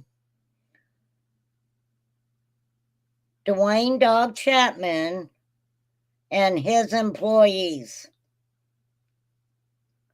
An opinion given by a private investigator who responded to the injunction from Sebastian Rogers' father and Dog the Bounty Hunter. This is the article I'm reading. WSMV4. WSMV4. The PI claims he's the only one really looking for Sebastian. and Dwayne Dog Chapman and his employees are not licensed and are simply involved for fame. WSMB4. I'm reading the article. Okay? So, you know how we are with opinions over here. Okay, so Hendersonville, Tennessee. Seth Rogers, father of missing 15-year-old Sebastian Rogers, recently joined Dwayne Dog Chapman in in filing a preliminary injunction against several people who have joined the search for the teenager. The injunction requests city's interference and obstruction as the reason for the filing.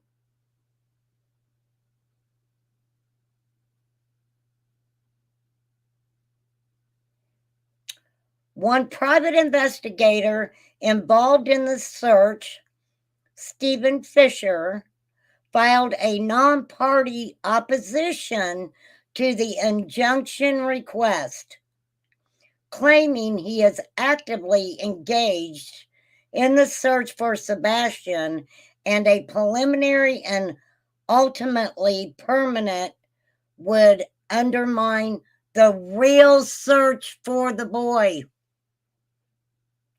The real search for the boy. My standing as a non-party opposer in this case arises from the plaintiff's attempt to secure a preliminary and permanent injunction, Fisher explains in his opposition, which would undermine the integrity of the investigation by silencing media personalities, obstructing public dialogue, and acquiring communications and data. See, he just says it more sophisticated than I do. Oh, here it is. Damn, that whole filing's on here. Okay, wait. Maybe this is maybe what he filed. Hold on.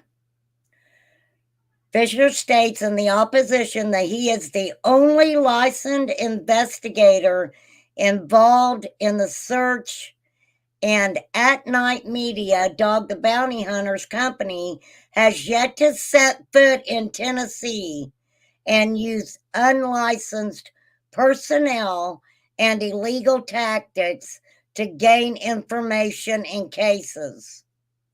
One At Night Media employee, according to Fisher, is on parole and is barred from engaging with law enforcement in any capacity.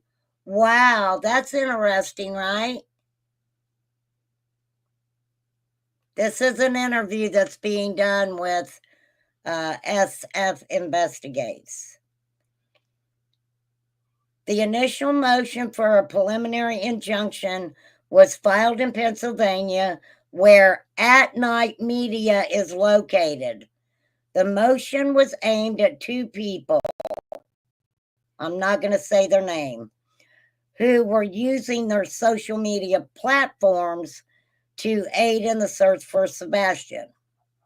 Okay? Seth Rogers and Dog the Bounty Hunter claim the two and anyone else launching their own search efforts was an obstruction and were actually interfering in the search. Thank you, SS Investigates. That's kind of what I was trying to say. Here we go. Opinions of this channel are not necessarily the opinions of others. The opinions of others are not necessarily the opinion of this channel. But we love opinions over here. Okay.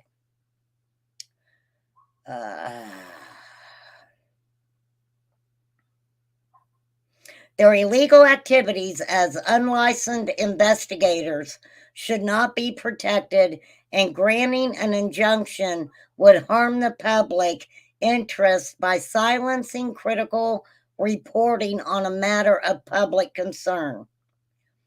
Sebastian was reported missing on February 26th after his mother and stepfather said he left their home in Hendersonville and never returned.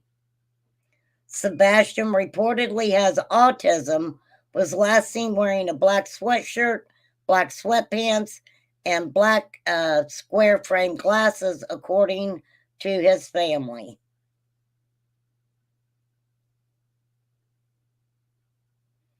And I believe that's the end of that.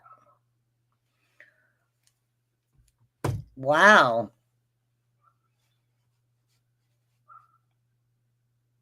Why? I don't understand why.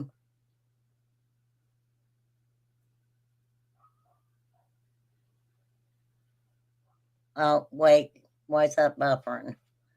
Let me stop share for a minute. Let me stop for a moment. I need a secretary. For real. My freaking desk is a mess. I need to clean it up. I freaking write shit all the time. I got papers laying everywhere.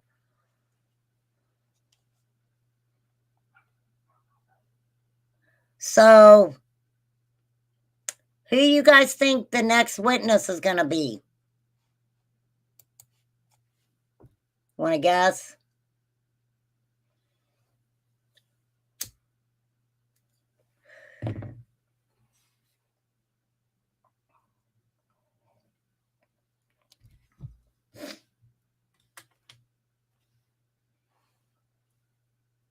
But, I mean, I don't even know what to say because it does come down to finding Sebastian. It really does. It comes down to finding Sebastian. And why is it so important that only Seth and his team are allowed to search for Sebastian? Why is it so important that when these people are asking for tips, they don't want the tips to go through law enforcement? They want them to come through them first. Why? Why?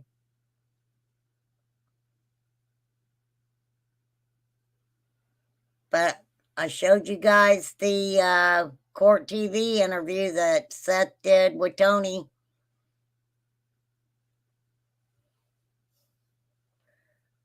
And can you honestly blame Katie for not wanting to sit and talk to these people?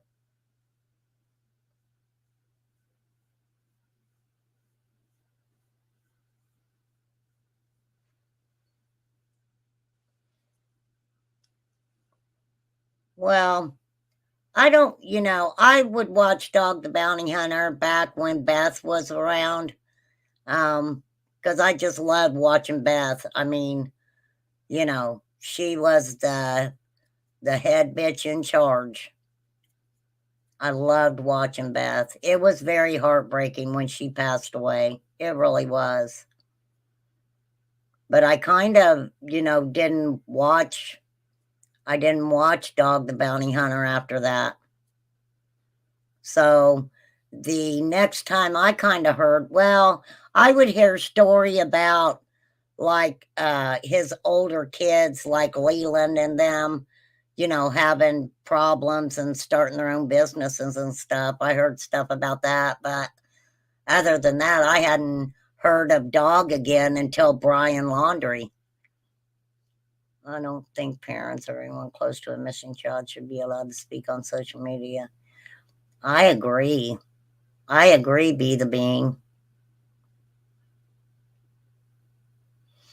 I mean, this is just my opinion. I think that these children, in a way, are re-victimized all over again.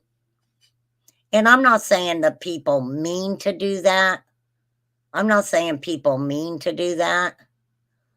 But, some things that get said it is to me like a revictimization again.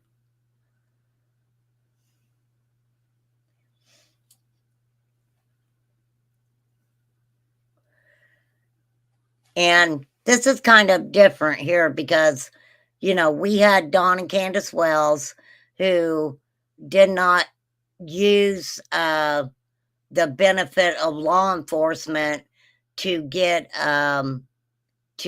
someone a victim's advocate or whatever they use to help guide them in what they were doing, interviews, etc.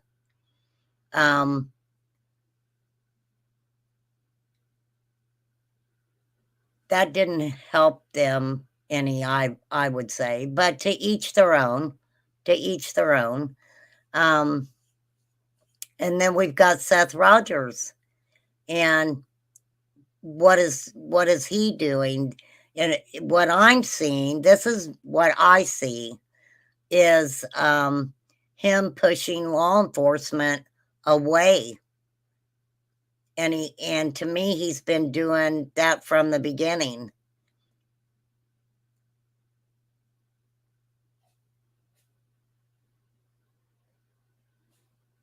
But then you look at Chris and Katie, and I don't know what they're doing. I don't know what they're doing to find Sebastian. They're not out here putting it all over the YouTube streets. But I could guarantee you they are in contact with law enforcement, I would think. And if they're talking to law enforcement, they don't need to talk to anybody else. They don't need to talk to Seth or Dog the Bounty Hunter or anyone like that.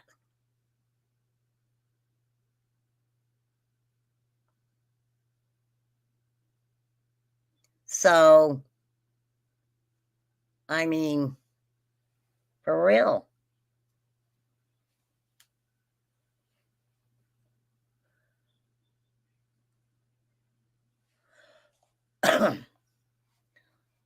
Well, I feel that. I mean, that's the way I feel. Why are you doing all this lawsuit stuff? That's not giving Sebastian attention. That's giving yourselves attention. But I get why you're trying to do it. I mean, all right, let's see who's next. And depending on who it is, we'll see how much longer I'm going to be on here. Maybe catching up later. And no, I don't do anything normal over here. Hey, Sandy, what are you having for lunch? I want some. Yes, that broke the mold. Okay, so we're back on the record in SBCR 22-03364J6. Ms. Simon is present with her counsel. Counsel for the state is present as well as Detective Lemons. Is there anything that we need to take up before we bring the jury back in? Okay. Is the plan then to bring the jury out after the defense rest and present? Yes. Send the jury home and talk about charges? Yes. Okay, thank you. That was so succinctly put. Thank you. Bring in the jurors, please. Oh, wait, she's getting ready to send the jurors home for something. We may be done for the day, y'all. We shall see. Come on, jury. I even got you sped. Oh, no, I don't have them sped up. Let me speed them up. I don't think I can fast forward it any. Acquittal, acquittal, acquittal, acquittal. 4 charges. They wanted acquittals. Ooh, onions? Ugh, I don't like onions. Jury room is clear, Your Honor. Thank you, Deputy Smith. Well, the defense definitely trying to show reasonable doubt. All right, ladies and gentlemen, please have a seat. There were no discussions about the case or research. All right, very well. Mr. Hilliard? The defense rests.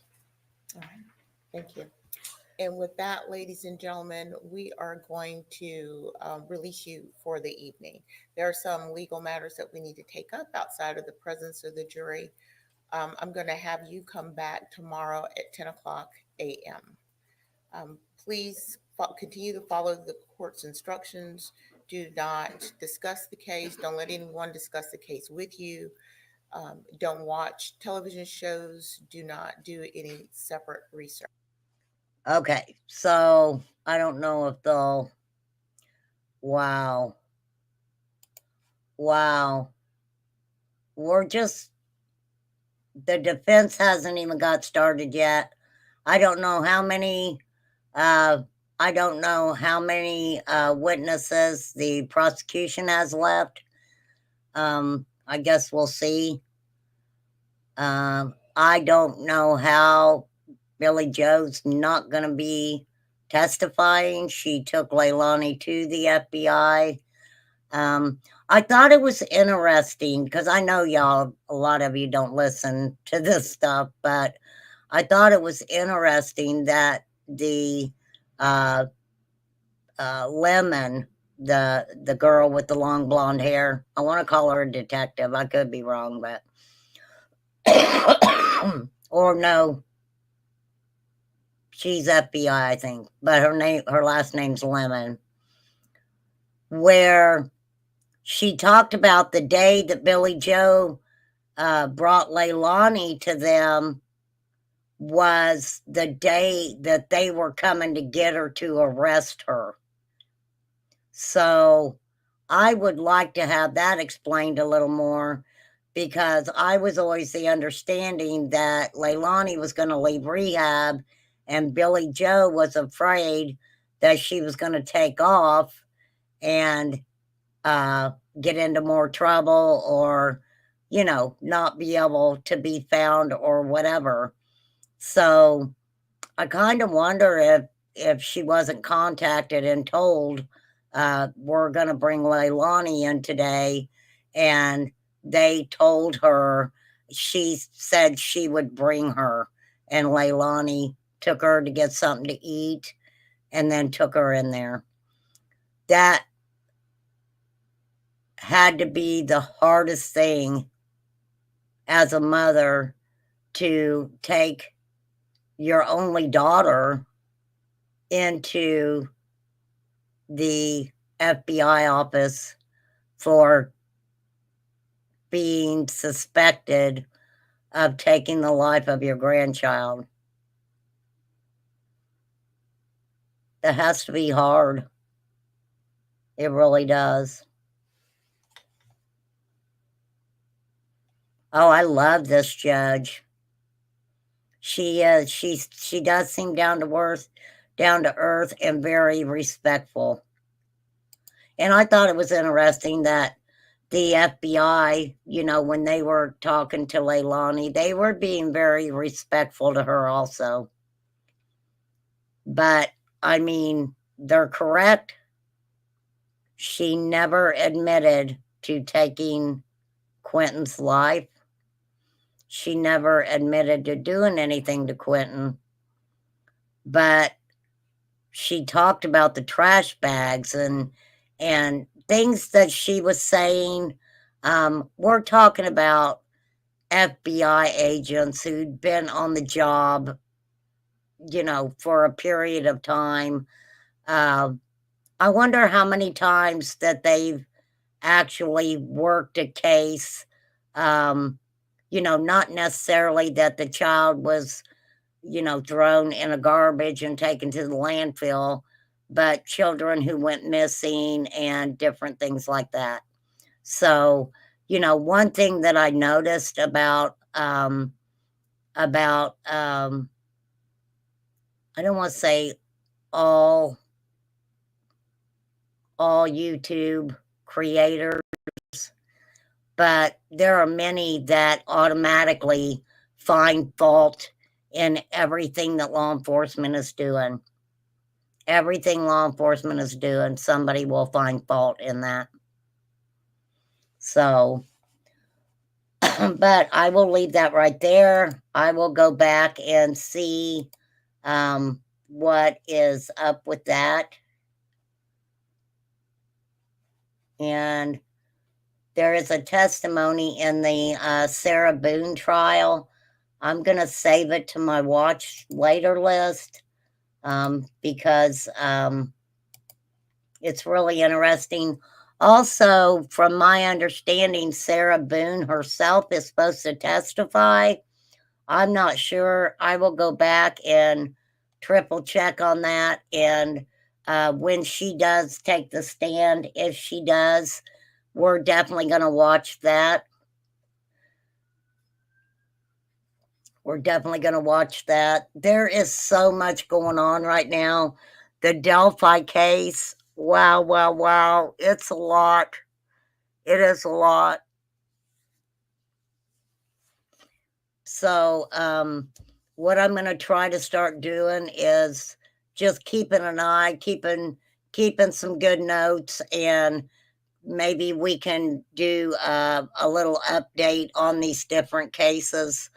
But I think as far as this paperwork that's being sent out to YouTube creators and things like that, y'all are going to feel the way you feel about that. And I could, read the,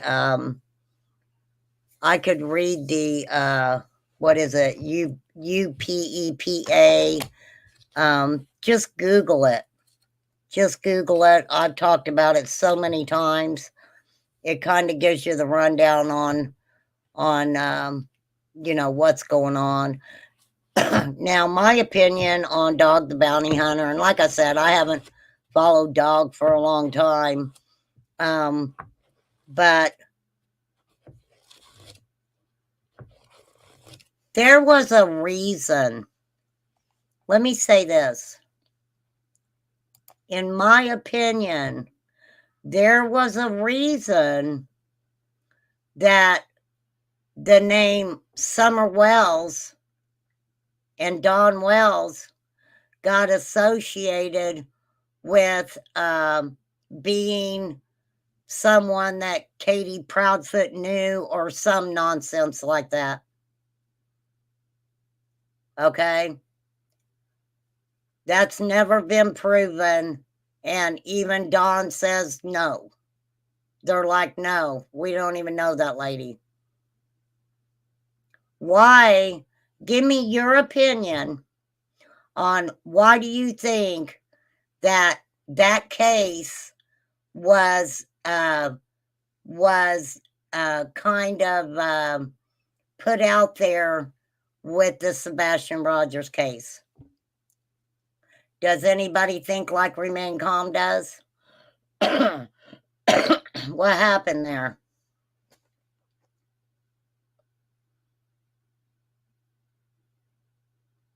I don't know if I know the reason, but I know how I feel about it. I know how I feel about it. Because guess what happened when that took place? When that took place, there were a lot of individuals who were avid Summerwell supporters and still are.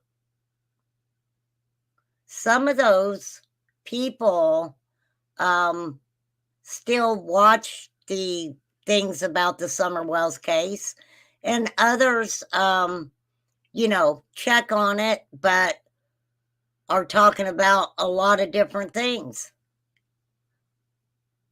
What did that do? That brought a lot of that traffic over to Sebastian's, which there's nothing wrong with that if you're keeping their names out there. But that didn't make sense to me. That didn't make sense to me, for real. The injunction is a fancy case. Oh, fancy cease and desist until a judge signs off. It's just words on paper. That's what I hear. That's what I hear. But we are at 3.5 hours. And I'm going to let you guys off here. Go have fun. Oh, let me tell you this real quick. I was going to tell you what the consequences of combining Coca-Cola and opioids. It is often termed speedballing. Not only dangerous, but also potentially lethal. This combination can lead to severe health implication and significantly increased risks of overdose and unaliving. The simultaneously use of Coca-Cola, a stimulant, and opioids, a depressant, can result in hazardous psychological reactions. The effects of Coca-Cola can mask the symptoms of an opioid overdose, such as respiratory depression, leading users to consume higher amounts than their bodies can handle. This can immediately affect the heart failure, seizures, respiratory arrest, which can all be fatal. Moreover, because Coca-Cola's effects wear off more quickly than those of opioids, the depressant effects of opioids can become pronounced as the stimulant effects of the Coca-Cola fade.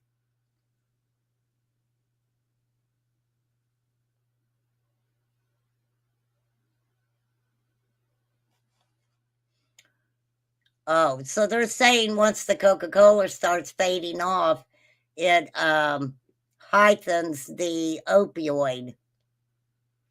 This can lead to unexpected overdose with symptoms including severe respiratory depression, unconsciousness, and risk of unaliving. The chronic use, or speedballing, I think it's called, cardiovascular system can be affected, increased heart attack, stroke, heart disease. Respiratory system can be compromised, resulting in respiratory distress or failure. Furthermore, liver and kidney damage can occur due to the body's constant effort to process and eliminate these toxic substances. The strain on mental health is also significant.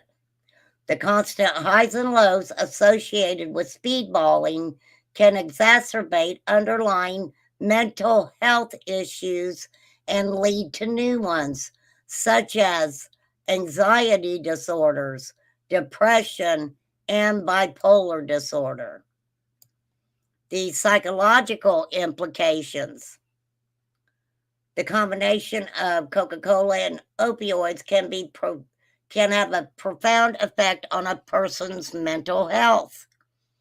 The alternating stimulation and depression of the central nervous system can lead to mood instability, increased risk of psychosis, and severe depression during the come down phases. This can lead to a vicious cycle of using more substances to combat these negative feelings. Of course, the addiction to these substances can have an impact on an individual's life, leading to impaired relationships, loss of employment, financial problems, and legal issues.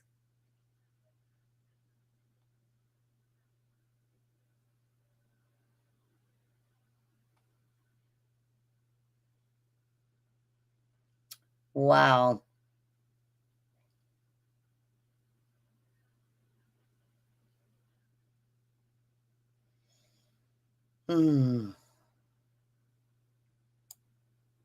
Coca-Cola and Oxycontin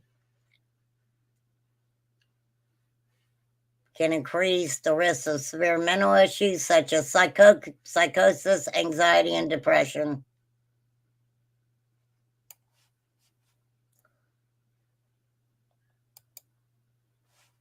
Wow.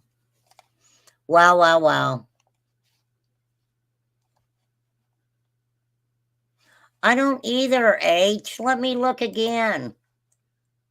Because I don't understand that. Because I know I've got...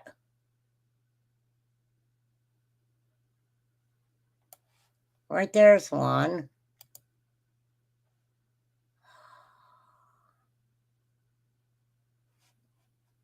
Hang on.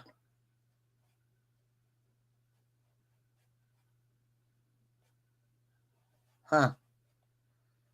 I've got your older ones, so I don't know why they're not coming through.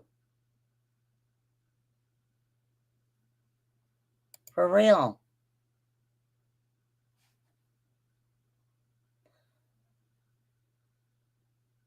The last one I got was October 11th. Is that the one?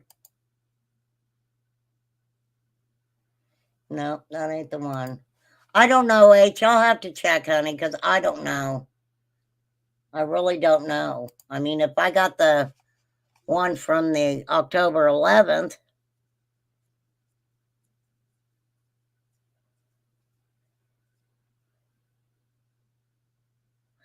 well, you're fine, Flies. I'm getting ready to get off here. Thank you, Debbie, for hanging. Thanks, H and Sandy. And who else did we have? Be the Bean. Kirst was in here earlier. Thank you, Kirst, for popping in. Katie Ann. Birdie. Thank you, Birdie. Island Girl. Ro popped in. Chai popped in. Little Deb popped in. Who else? I think that, no, we got somebody else. I'm missing somebody. Was his. Thank you, was his. I appreciate you guys. I know there's only a few of us hanging out with this trial, but I said I was going to stick it out. And I'm sticking it out. But, of course, you know, I'm sorry. I'm so unprofessional. You can please feel free to go watch it on Court TV if you like. If there is a witness who testifies that I didn't show that you guys would like to see, or you want to see the testimony again, just drop me a line, let me know. No problem whatsoever. I guess we're just going to see how this goes for real. For real. Oh, thanks, Sage. But yeah, you never know what we're going to talk about over here. So, you know, there's always time if you're going to be on here for a little while to, you know, try to cover a couple things at one time. So,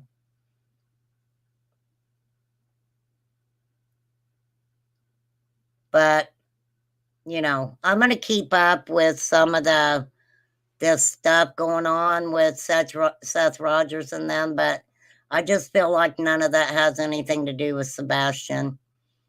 I really, and like I said, that's just a freaking little gerbil wheel that I don't want to get on. Whatever it is. I have a lot of other cases I need to talk about too. So, of course, the trial doesn't start until 10 or 10:30 or whatever. I like showing it later so we can get through it a little bit quicker.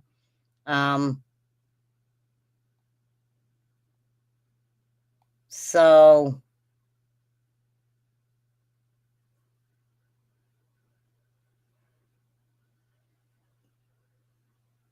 probably 1 o'clock tomorrow too. I know I started a few minutes early today, but well, I'm glad you feel safe over here, Sandy. All right, you all. Today was very interesting. Yeah. Like I said, if I miss something you guys want to see, give me a holler. I'll find it. Yeah, it will, but I don't know how it could be Rico. I think I agree with Flies when